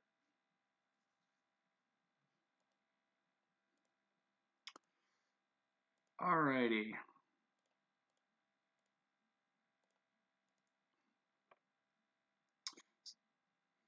So as you stand up, you look around to see if anyone's around you, and you do see someone. You, in fact, see Gilda just a few feet away from you. She just looks over you and gives sort of a confirmational nod. So as of now, Gilda's your partner.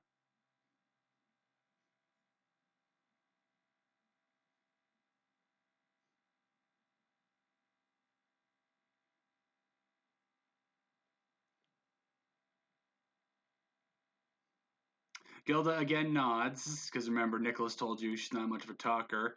But it doesn't really matter, because you're not going to get much time to talk, as 3 Beowulfs suddenly surround you. Gilda will draw her weapon and give you a nod, ready to fight.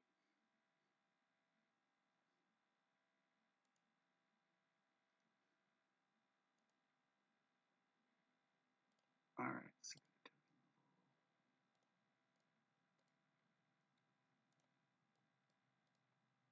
Add turn. Add turn. And add turn. Now then, looking at stuff, willpowers. All right, so then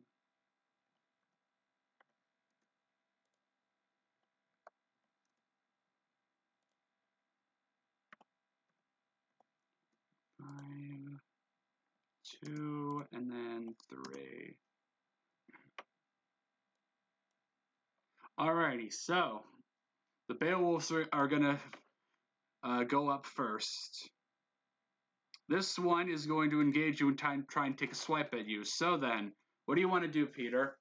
I assume you're going to want to try and parry this thing.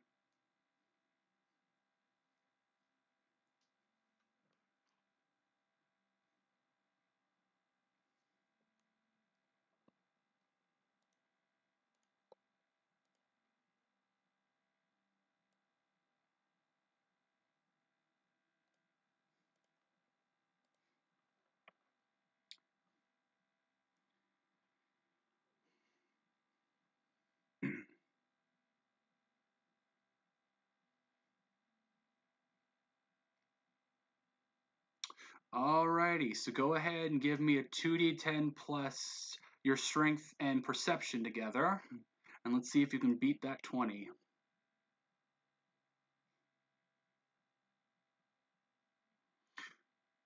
Alright, you see it coming. You go for the parry. Your stance is good, but the Beowulf swings at you harder than you were expecting. So it's just able to get through and do 1 point of damage to your aura.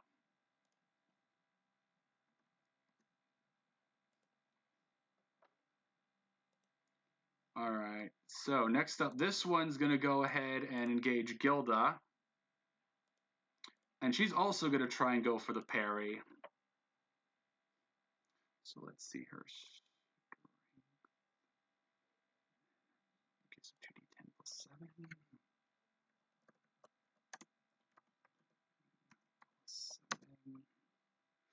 7. Oof, she's going to do even worse at going for the parry.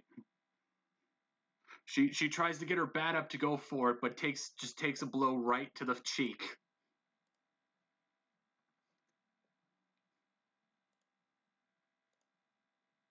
All right, and finally, this Beowulf is just going to move to flank you guys, and that'll be its turn. All right, Peter, your turn.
Alrighty, so it rips the cloth off of your arm, and you are very, very unhappy. So you go to punch the Grim. However, it gets its hand up, and it's able to soften the blow to its face. So you still have 2 more actions. You can make another attack if you want.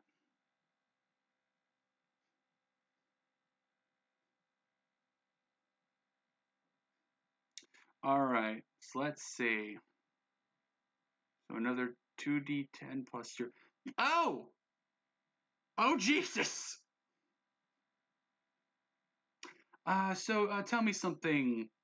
Okay, 9 plus 9. I was about to say, if that was friggin' not 20, but okay. So you're gonna get it, and you get the bonus dice. So roll me a 2d6 plus your strength for this damage.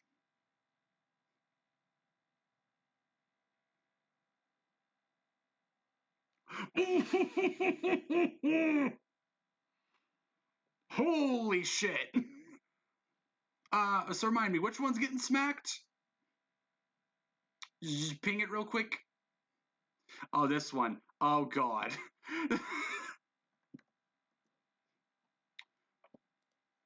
So the Beowulf is just sort of like, come on, hit me, and you do. You friggin' slug it in the jaw, and it tumbles backwards.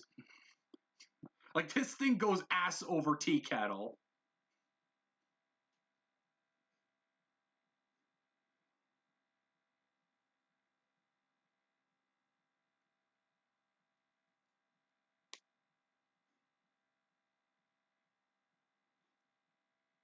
Actually, you've made your 2, but you for the turn, but you can hold.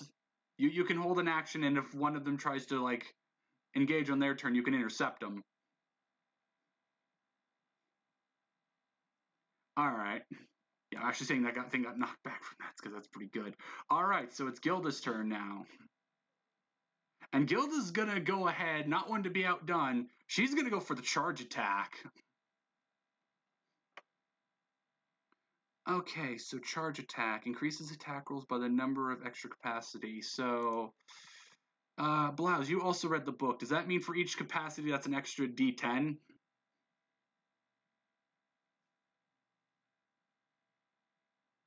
For the charge attack, spending 1 capacity, that's an extra d10 on the attack roll, right? Or is that for the damage?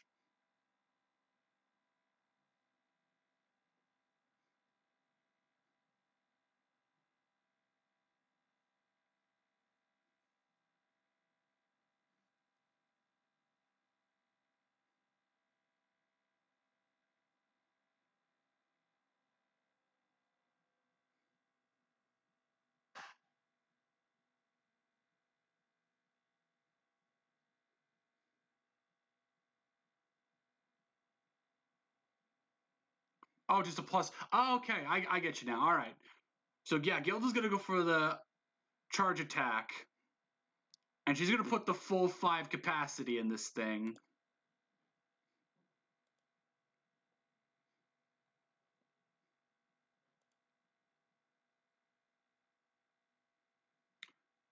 So let's see. 2d10 plus her melee accuracy is going to be...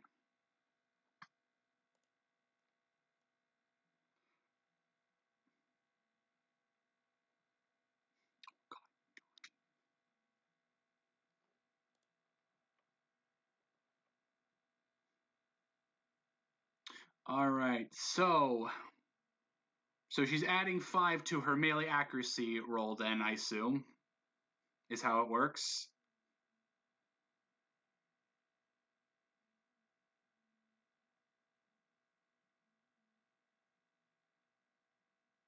Okay. Well, that's going to be a plus 14. I wonder if this is going to hit. I think it hit. All right, and she got the damage. So let's go ahead and roll the 2d6 plus her strength. Ooh, that's going to be pretty tasty. Oh, tasty. All right, this one's just taken 11 to the face. I feel like this ain't gonna last too long. All right, so this Beowulf is gonna go ahead and move to intercept Gilda, but you're still holding your action slash, so you can intercept this thing with a melee attack.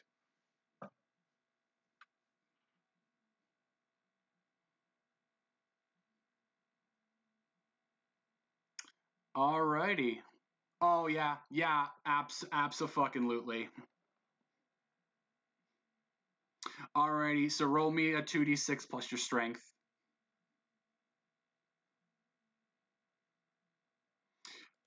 Oh god. Alright, so hang on a second. Nope, let me subtract 8 more. This thing's not doing too hot, as you can see.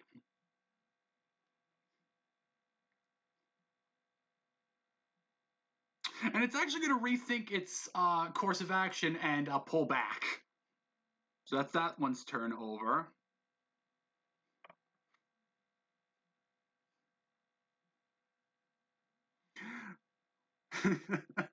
Okay, so this one is going to go ahead and try and attack on Gilda, and she's going to try and parry this again. 2d10 plus her parry, which is going to be 7.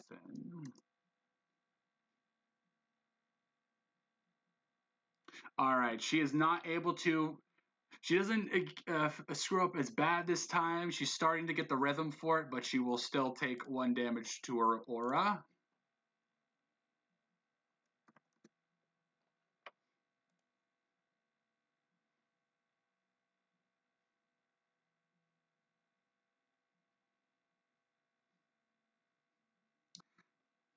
All right, so, and then it's this one's turn. This one is also going to go ahead and engage Gilda.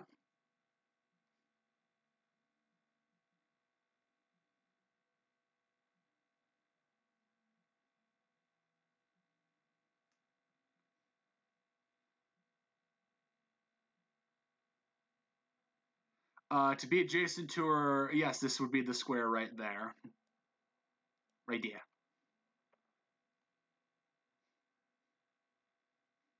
You're behind her and slightly off to the left of her. All right, so this one's going to attack Gilda, and she's going to try for the parry again. She keeps screwing up her parries, but in a way that's not a bad thing for her. You'll see why soon. So let's see. Does she get this parry? No, she doesn't. She'll take another point of damage. Unfortunately for the Grim, this is secretly a bad thing.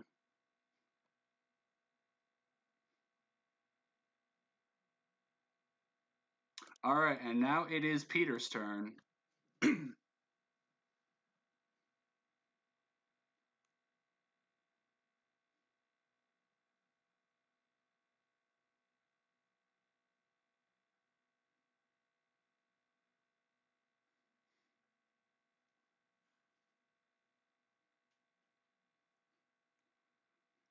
All right, yeah. Okay, so go ahead, melee accuracy, 2d10 plus your melee accuracy. Yeah, you're getting the bonus d10. You don't even have to roll because it's dead, but you know what? Roll me the 2d6 plus your strength anyway. Let's see how overkill this is. That is very overkill. Oh! Oh, okay, you punch it and the Grim literally explodes. It just explodes. It's just... That is, oh, it's fucking dead. Oh god, and you still have an action. These Grim are starting to sweat. Yep. You can use it. You have 2 actions. You can use one to move into intercept, and then you can use the other to attack. Yes, you can. Go for it.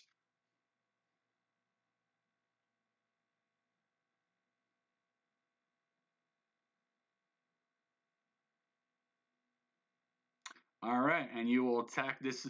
Good. This Grim's been getting off scot-free. It's time you fix that.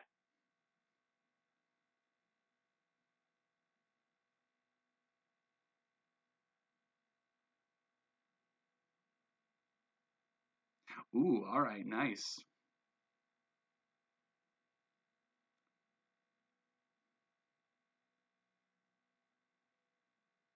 So you're going to use the dust on your melee attack?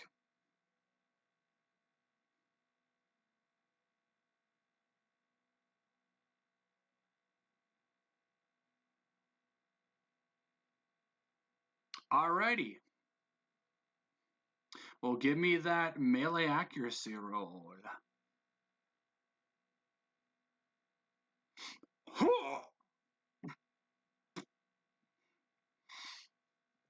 Alright. Okay.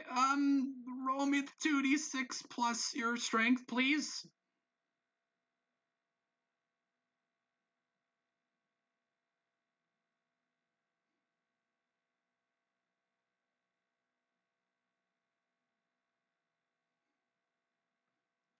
Oh no, roll 20 machine broke.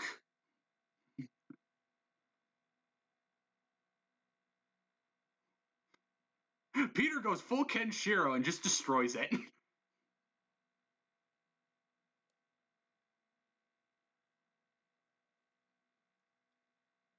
Oh my god, that's hilarious. It's also hilarious because every single one of those would have been a hit.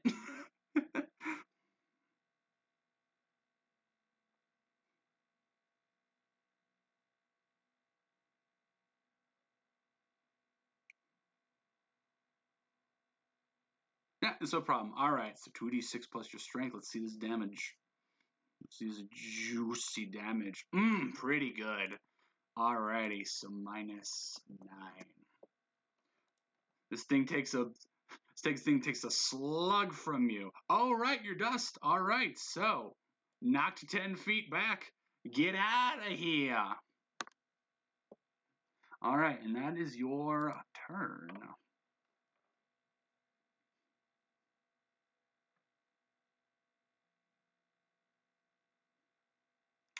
All right, so let's see. I'm gonna double check Gilda's semblance because I believe it's a good time for her to use it. So let's see.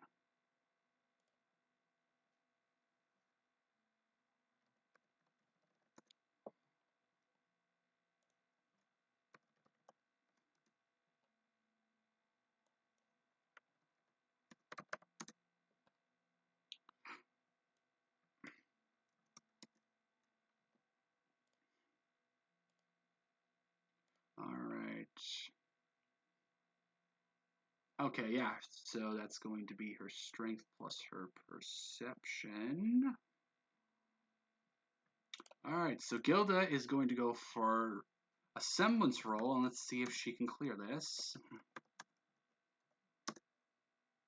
Oh, she cleared it. She cleared her semblance roll. All right, so here's how Gilda's semblance works.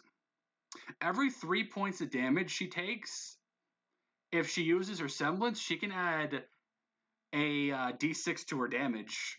Just her damage. She can't add it to the attack roll, but she can add it to her damage. So she's going to go ahead and do that. So let's see if she can even get the melee attack in.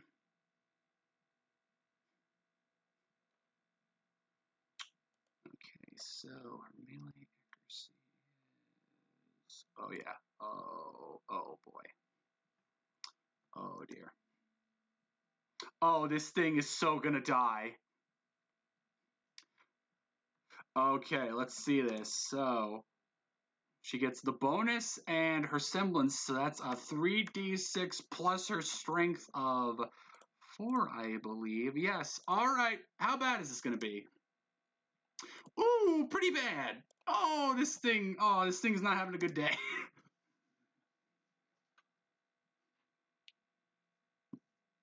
This thing's on its last legs right now. All right, and with her, and she's got one more action, so she's gonna go ahead and try and finish this thing off. 2d10 plus 9. Oh my god. Oh, this thing's so dead.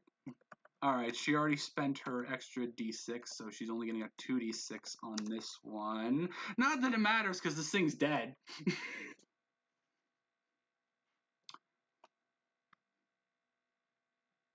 All right, and is this Grimm's turn? This Grimm, you can see, does not want to deal with either of you, so it's going to spend its entire turn trying to flee past you two. All right, Peter, your turn. Where we heard that before. Yeah, no kidding.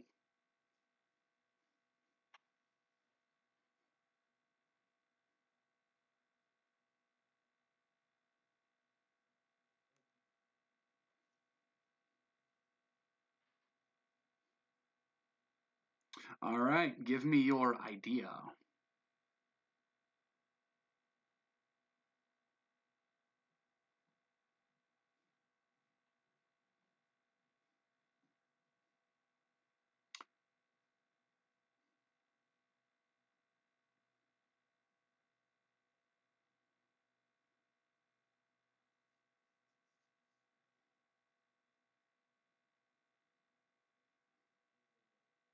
All right, just as a heads up, I will. Well, once Blauze's part of the combat is over, I will probably call it for today since we run a little over, and I know Heim has to go.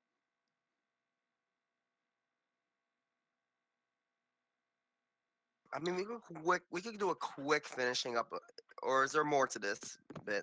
There's a lot after this, so we'll just end after Blauze's combat. That's all. That's good. fair. All right. Oh, you're gonna slice down the tree with your arm, and okay. So what do I want you to roll for this? Actually, you know what? I know exactly what I want you to roll for this. You will slice down the tree fine. Go ahead and give me a lift roll. And if you succeed this, you're getting the extra D10. I'll say this is. Oh wow. Okay. You. Oh wait, that's a roll again. That's a D6. You want a D10.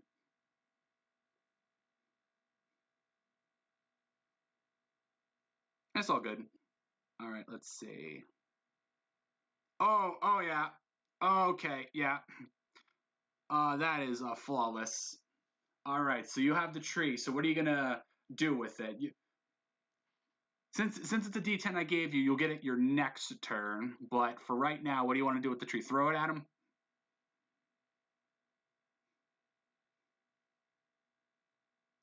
Okay. I will just let the tree hit him. How much is this gonna do? I'm gonna give this a 1d6 roll. Oh my god. Okay, you throw the tree and it just thwacks that thing in the back of the head. It ain't running anymore.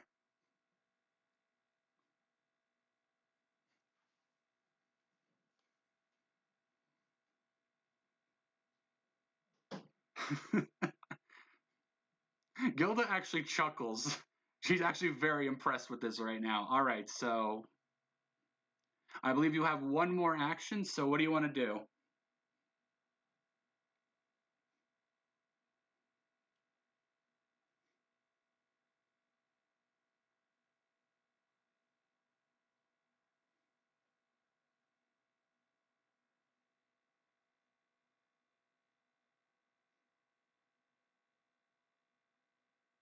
Ooh, okay, the ranged attack. All right, roll me that.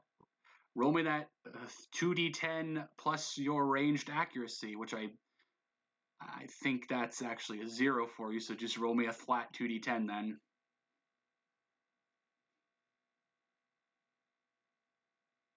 All right, so then you go for the concussive shell. You fire it at him. Unfortunately, the Grim, with unfortunate timing, falls over from the days of being hit in the back of the head with the tree, and it just manages to miss your concussive shell just by sheer coincidence.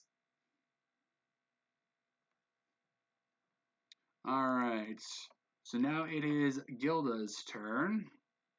Gilda will move to cut off the Grim's escape route.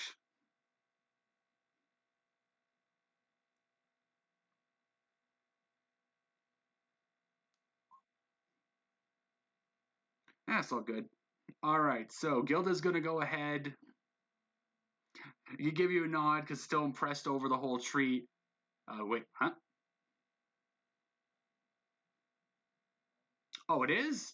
Oh, okay. Then you actually made it. Then you just made it. Then Yeah, All you right. forgot to put your +5 in there. It's fine. Yeah, okay, so actually go ahead and give me the 1d6 roll for your damage.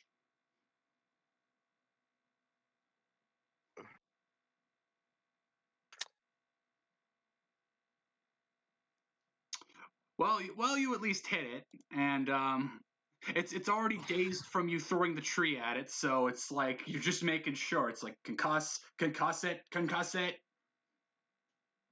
Ain't going anywhere. Ain't going nowhere. Grim machine broke.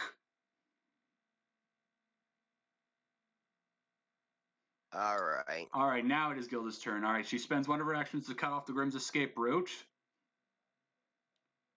And she's gonna go ahead and I'm gonna do something neato. She's gonna look over you and nod and just sort of watch this sort of thing. And she's gonna go ahead and she's gonna pick up the Grim, just pick it right up off the ground and slam it down. She's gonna give it the power bomb. All right, so let's roll her lift, which thanks to you, she has the extra D10. Oh my god, this is a 3D10 plus 9. Drax! Yeah. I'm only gonna give my my NPCs rule of cool if they crit. That seems fair enough. All right, so I'm gonna roll her. I'm gonna roll unarmed damage for this. So 1d. Actually, no, yeah, 2d6 because she has the thing. So 2d6, and I'll say add her strength to that. So half whatever this is. 5.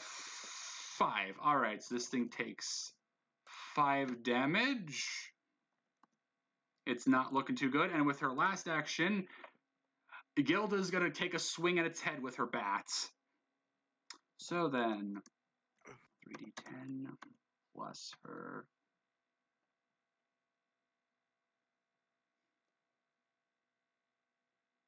Let me just double check that is her. Oh, no, wait, that was the lift. Her ranged accuracy. All right, yeah. Okay, all right, and oh yeah, that's going to be a 3d10 plus her strength. I feel it's dead, but again, we're just gonna confirm. How dead is it? Exactly how dead is it? Very fucking dead. Very dead. That is deader than a doorknob. All right, Gilda holds her bat up to the thing's head, looks over at you, and is sort of watch this. It's the bottom of the ninth. She takes aim, and boom! It's a home run. The Grim goes soaring and disintegrates in midair. Nice. All right, congratulations. You guys handled those Grim rather soundly. Claps. I don't really think anyone hasn't, so far at least. All right. Y'all seem to be relatively more competent than initially.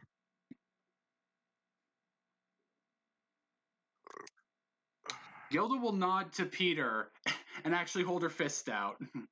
Will you fist bump Gilda? Sierra, Hotel, India, Delta. Shit.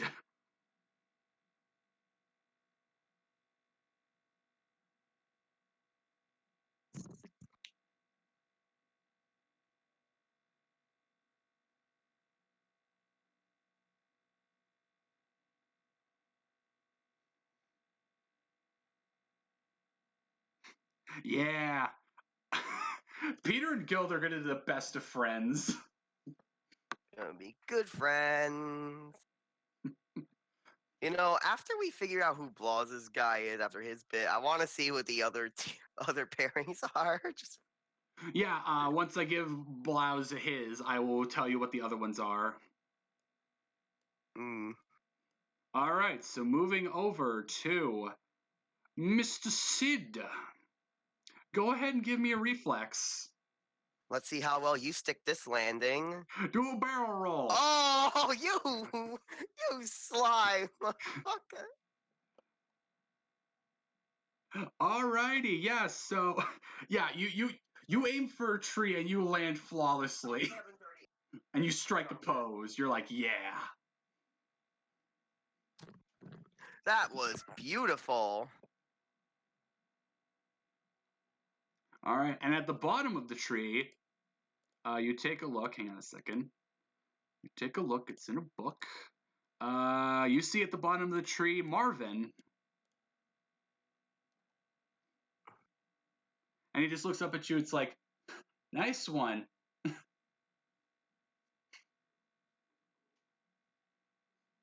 Oh.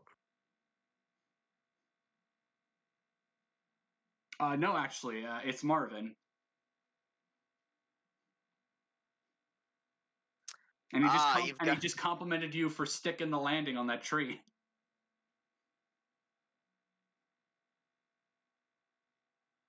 You've got Dakota's best friend.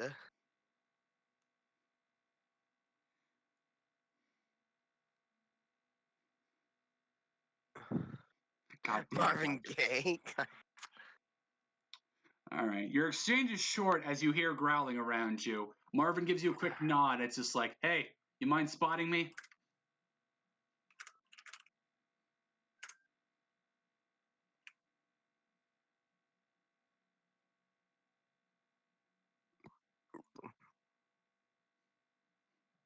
Yes, go ahead and give me a semblance roll.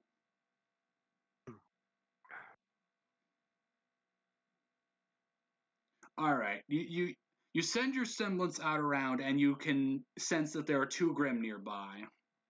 And lo and behold, here they hang on a second. Here they are. All right, move back to that. And what's everyone's? All right, now for the turn order. Let's add all of you guys to the turn order. Hang on a second. I fucked something up. There we go. Add to turn. Add to turn and add to turn. Okay, so then. Pulling up the willpowers.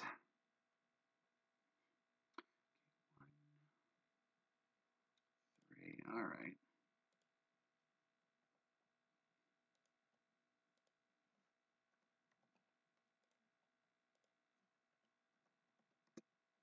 All right. There we go. Okay. So this Grim is going to move around to engage Marvin. But it's going to hold the rest of its actions. It's going to just wait. The other one will move to the other side of Marvin and do the same. So Marvin's surrounded right now. All right, so Marvin's going to observe his surrounding and be like, seems these things are smart enough to know how to flank. All right, let's see how they like this. And he's going to go for a shot with his ranged weapon.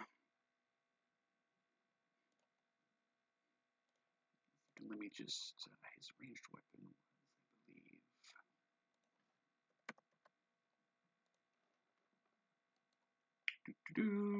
I am professional. Crossbow. All right. All right. He's gonna take his pickaxe off his back, put it into its crossbow form, and take a shot at this one right here. So.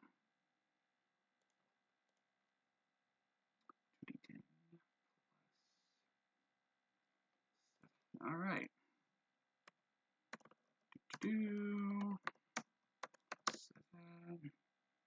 Oh yeah, that's gonna be a hit. It's gonna be a nice juicy hit on it.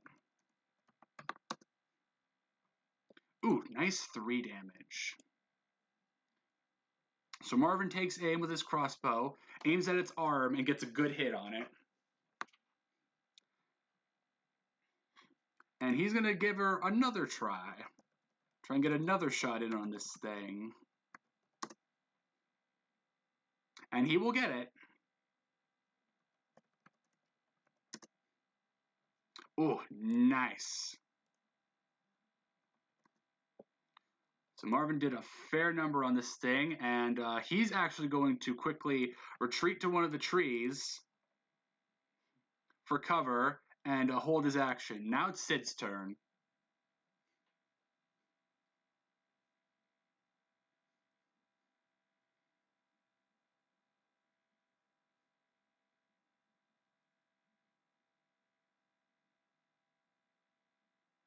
All right.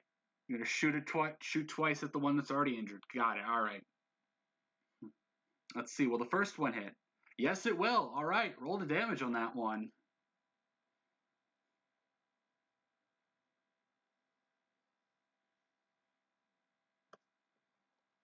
All right. Nice grazing shot. All right. Now for the second one. Okay. Yeah. And that's 10. You know something. Yeah. Just fucking maximize damage. That thing's taking 6. That thing's just straight taking 6.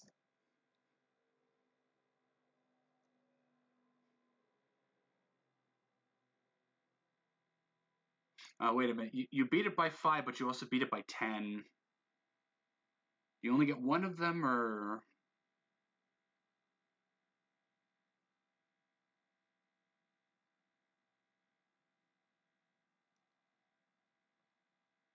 I mean, you know what? Yeah, that thing's taking 12. Yeah, fuck it. You passed both, so yes, go for it. So you line up. Okay, yeah, all right. So that thing's taking 12 damage. Yeah. So you line up the second shot. You get it right in the goddamn chest. This thing is hurting. All right, and you still have one more action.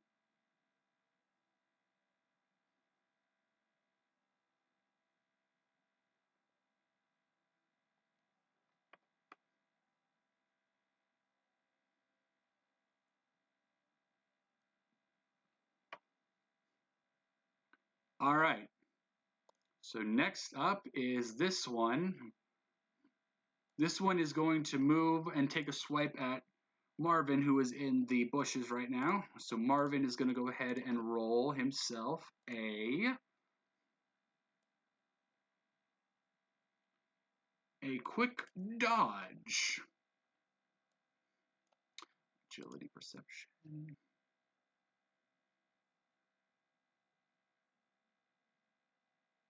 That's +9. All right.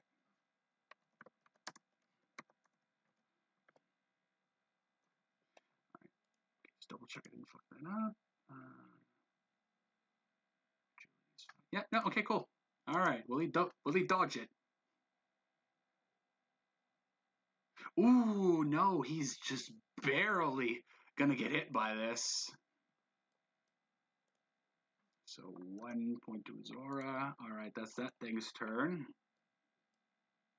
This thing wants none of it. It's gonna try and escape, but Marvin's still holding one of his actions, so he's actually gonna try and take a shot at this thing.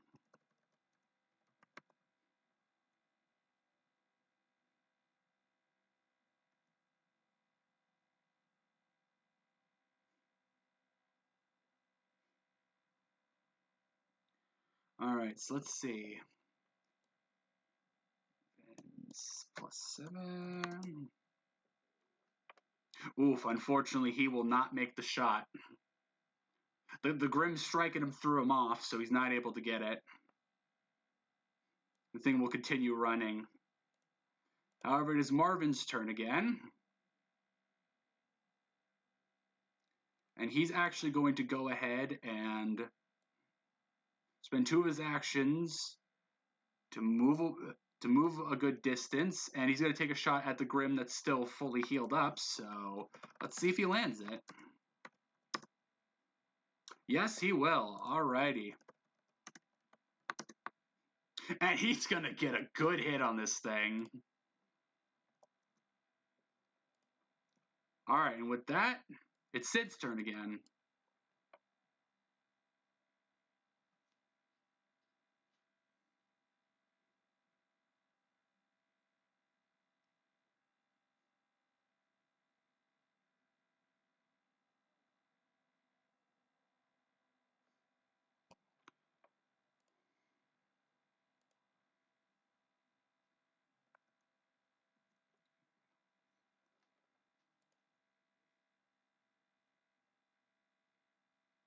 All right, gonna take one shot at the one that's still doing pretty good. Okay, so let's see it. Ah, you got it. Nice. All right. Roll that damage. Boom. Nice. -4. So you take aim and get another good hit on this thing.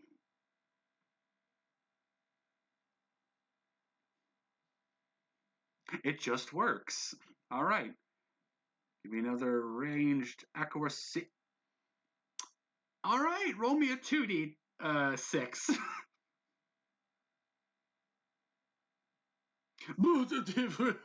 Okay. Okay. Good shit. Okay. These things are both basically dying.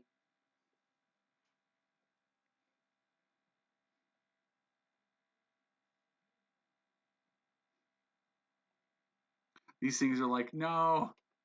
All right, you're gonna stay there. All right, so next up, this one, despite being basically dead, is going to move to engage Marvin and take a swipe at him. So Marvin's gonna try and dodge. Let's see, can he get it this time?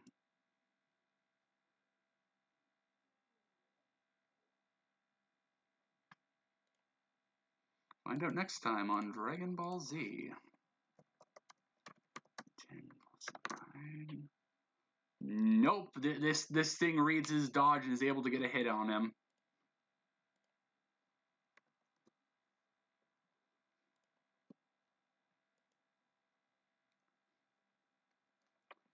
All right, and this one, realizing it's probably pointless to run because you'll probably just shoot it, decides, screw it, I'm going to try and get this guy in the tree. It's going to move over to you, and it's going to attempt to swipe at you, but I mean, you're in a tree, so it would have to wait a while. Yeah, you can dodge. Go for it.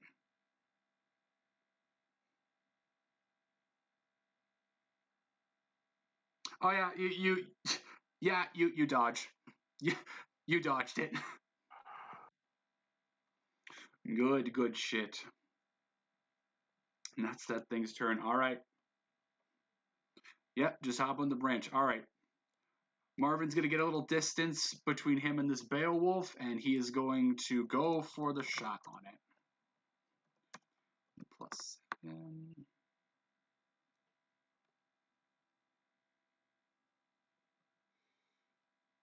All right. And oh, he's gonna get the 2d6. Oh man. So roll 2d6. That's only gonna be a 3, but it's fine. Because he's gonna go ahead and now aim for the aim to attack the one that's trying to get you in the tree. So let's see. Oh yeah, okay. So this thing's dead unless he rolls snake eyes.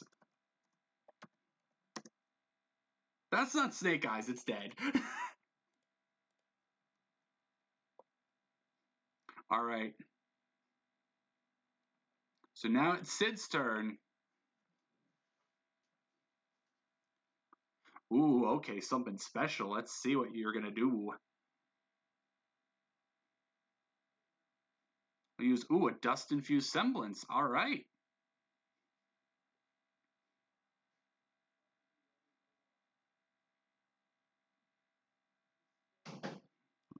You decide, okay.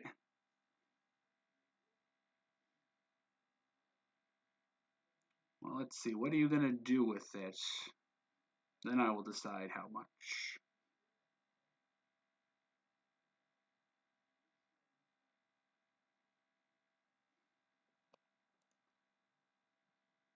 And now, Marvin's got to load on his next turn.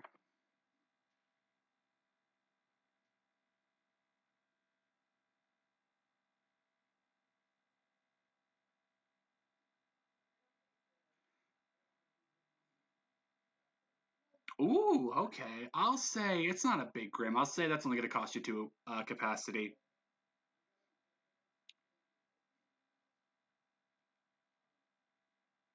All right, so go ahead and give me that semblance roll.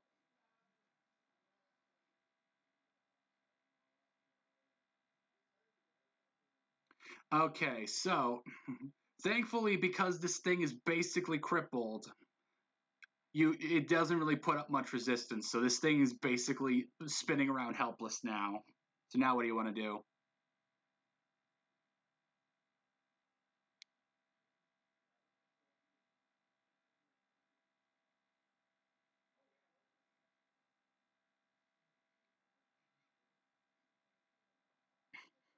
All right, you're going to take aim at him. All right, line up your shot.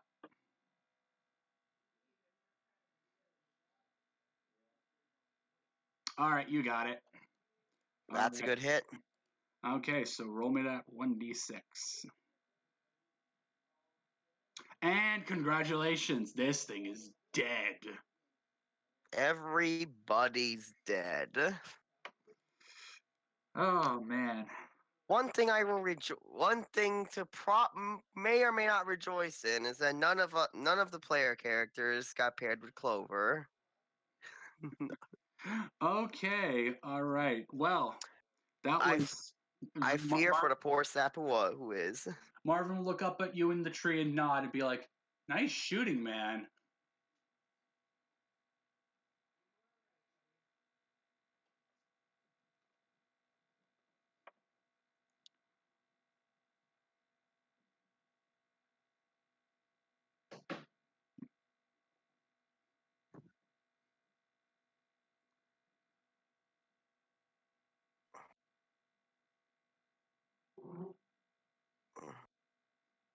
All right, you two will head to your objective. All right. So then, we've been going a bit long, so we will call it here. But next time, we'll get everything situated and the teams will be official. So thank you all for watching. See you next session.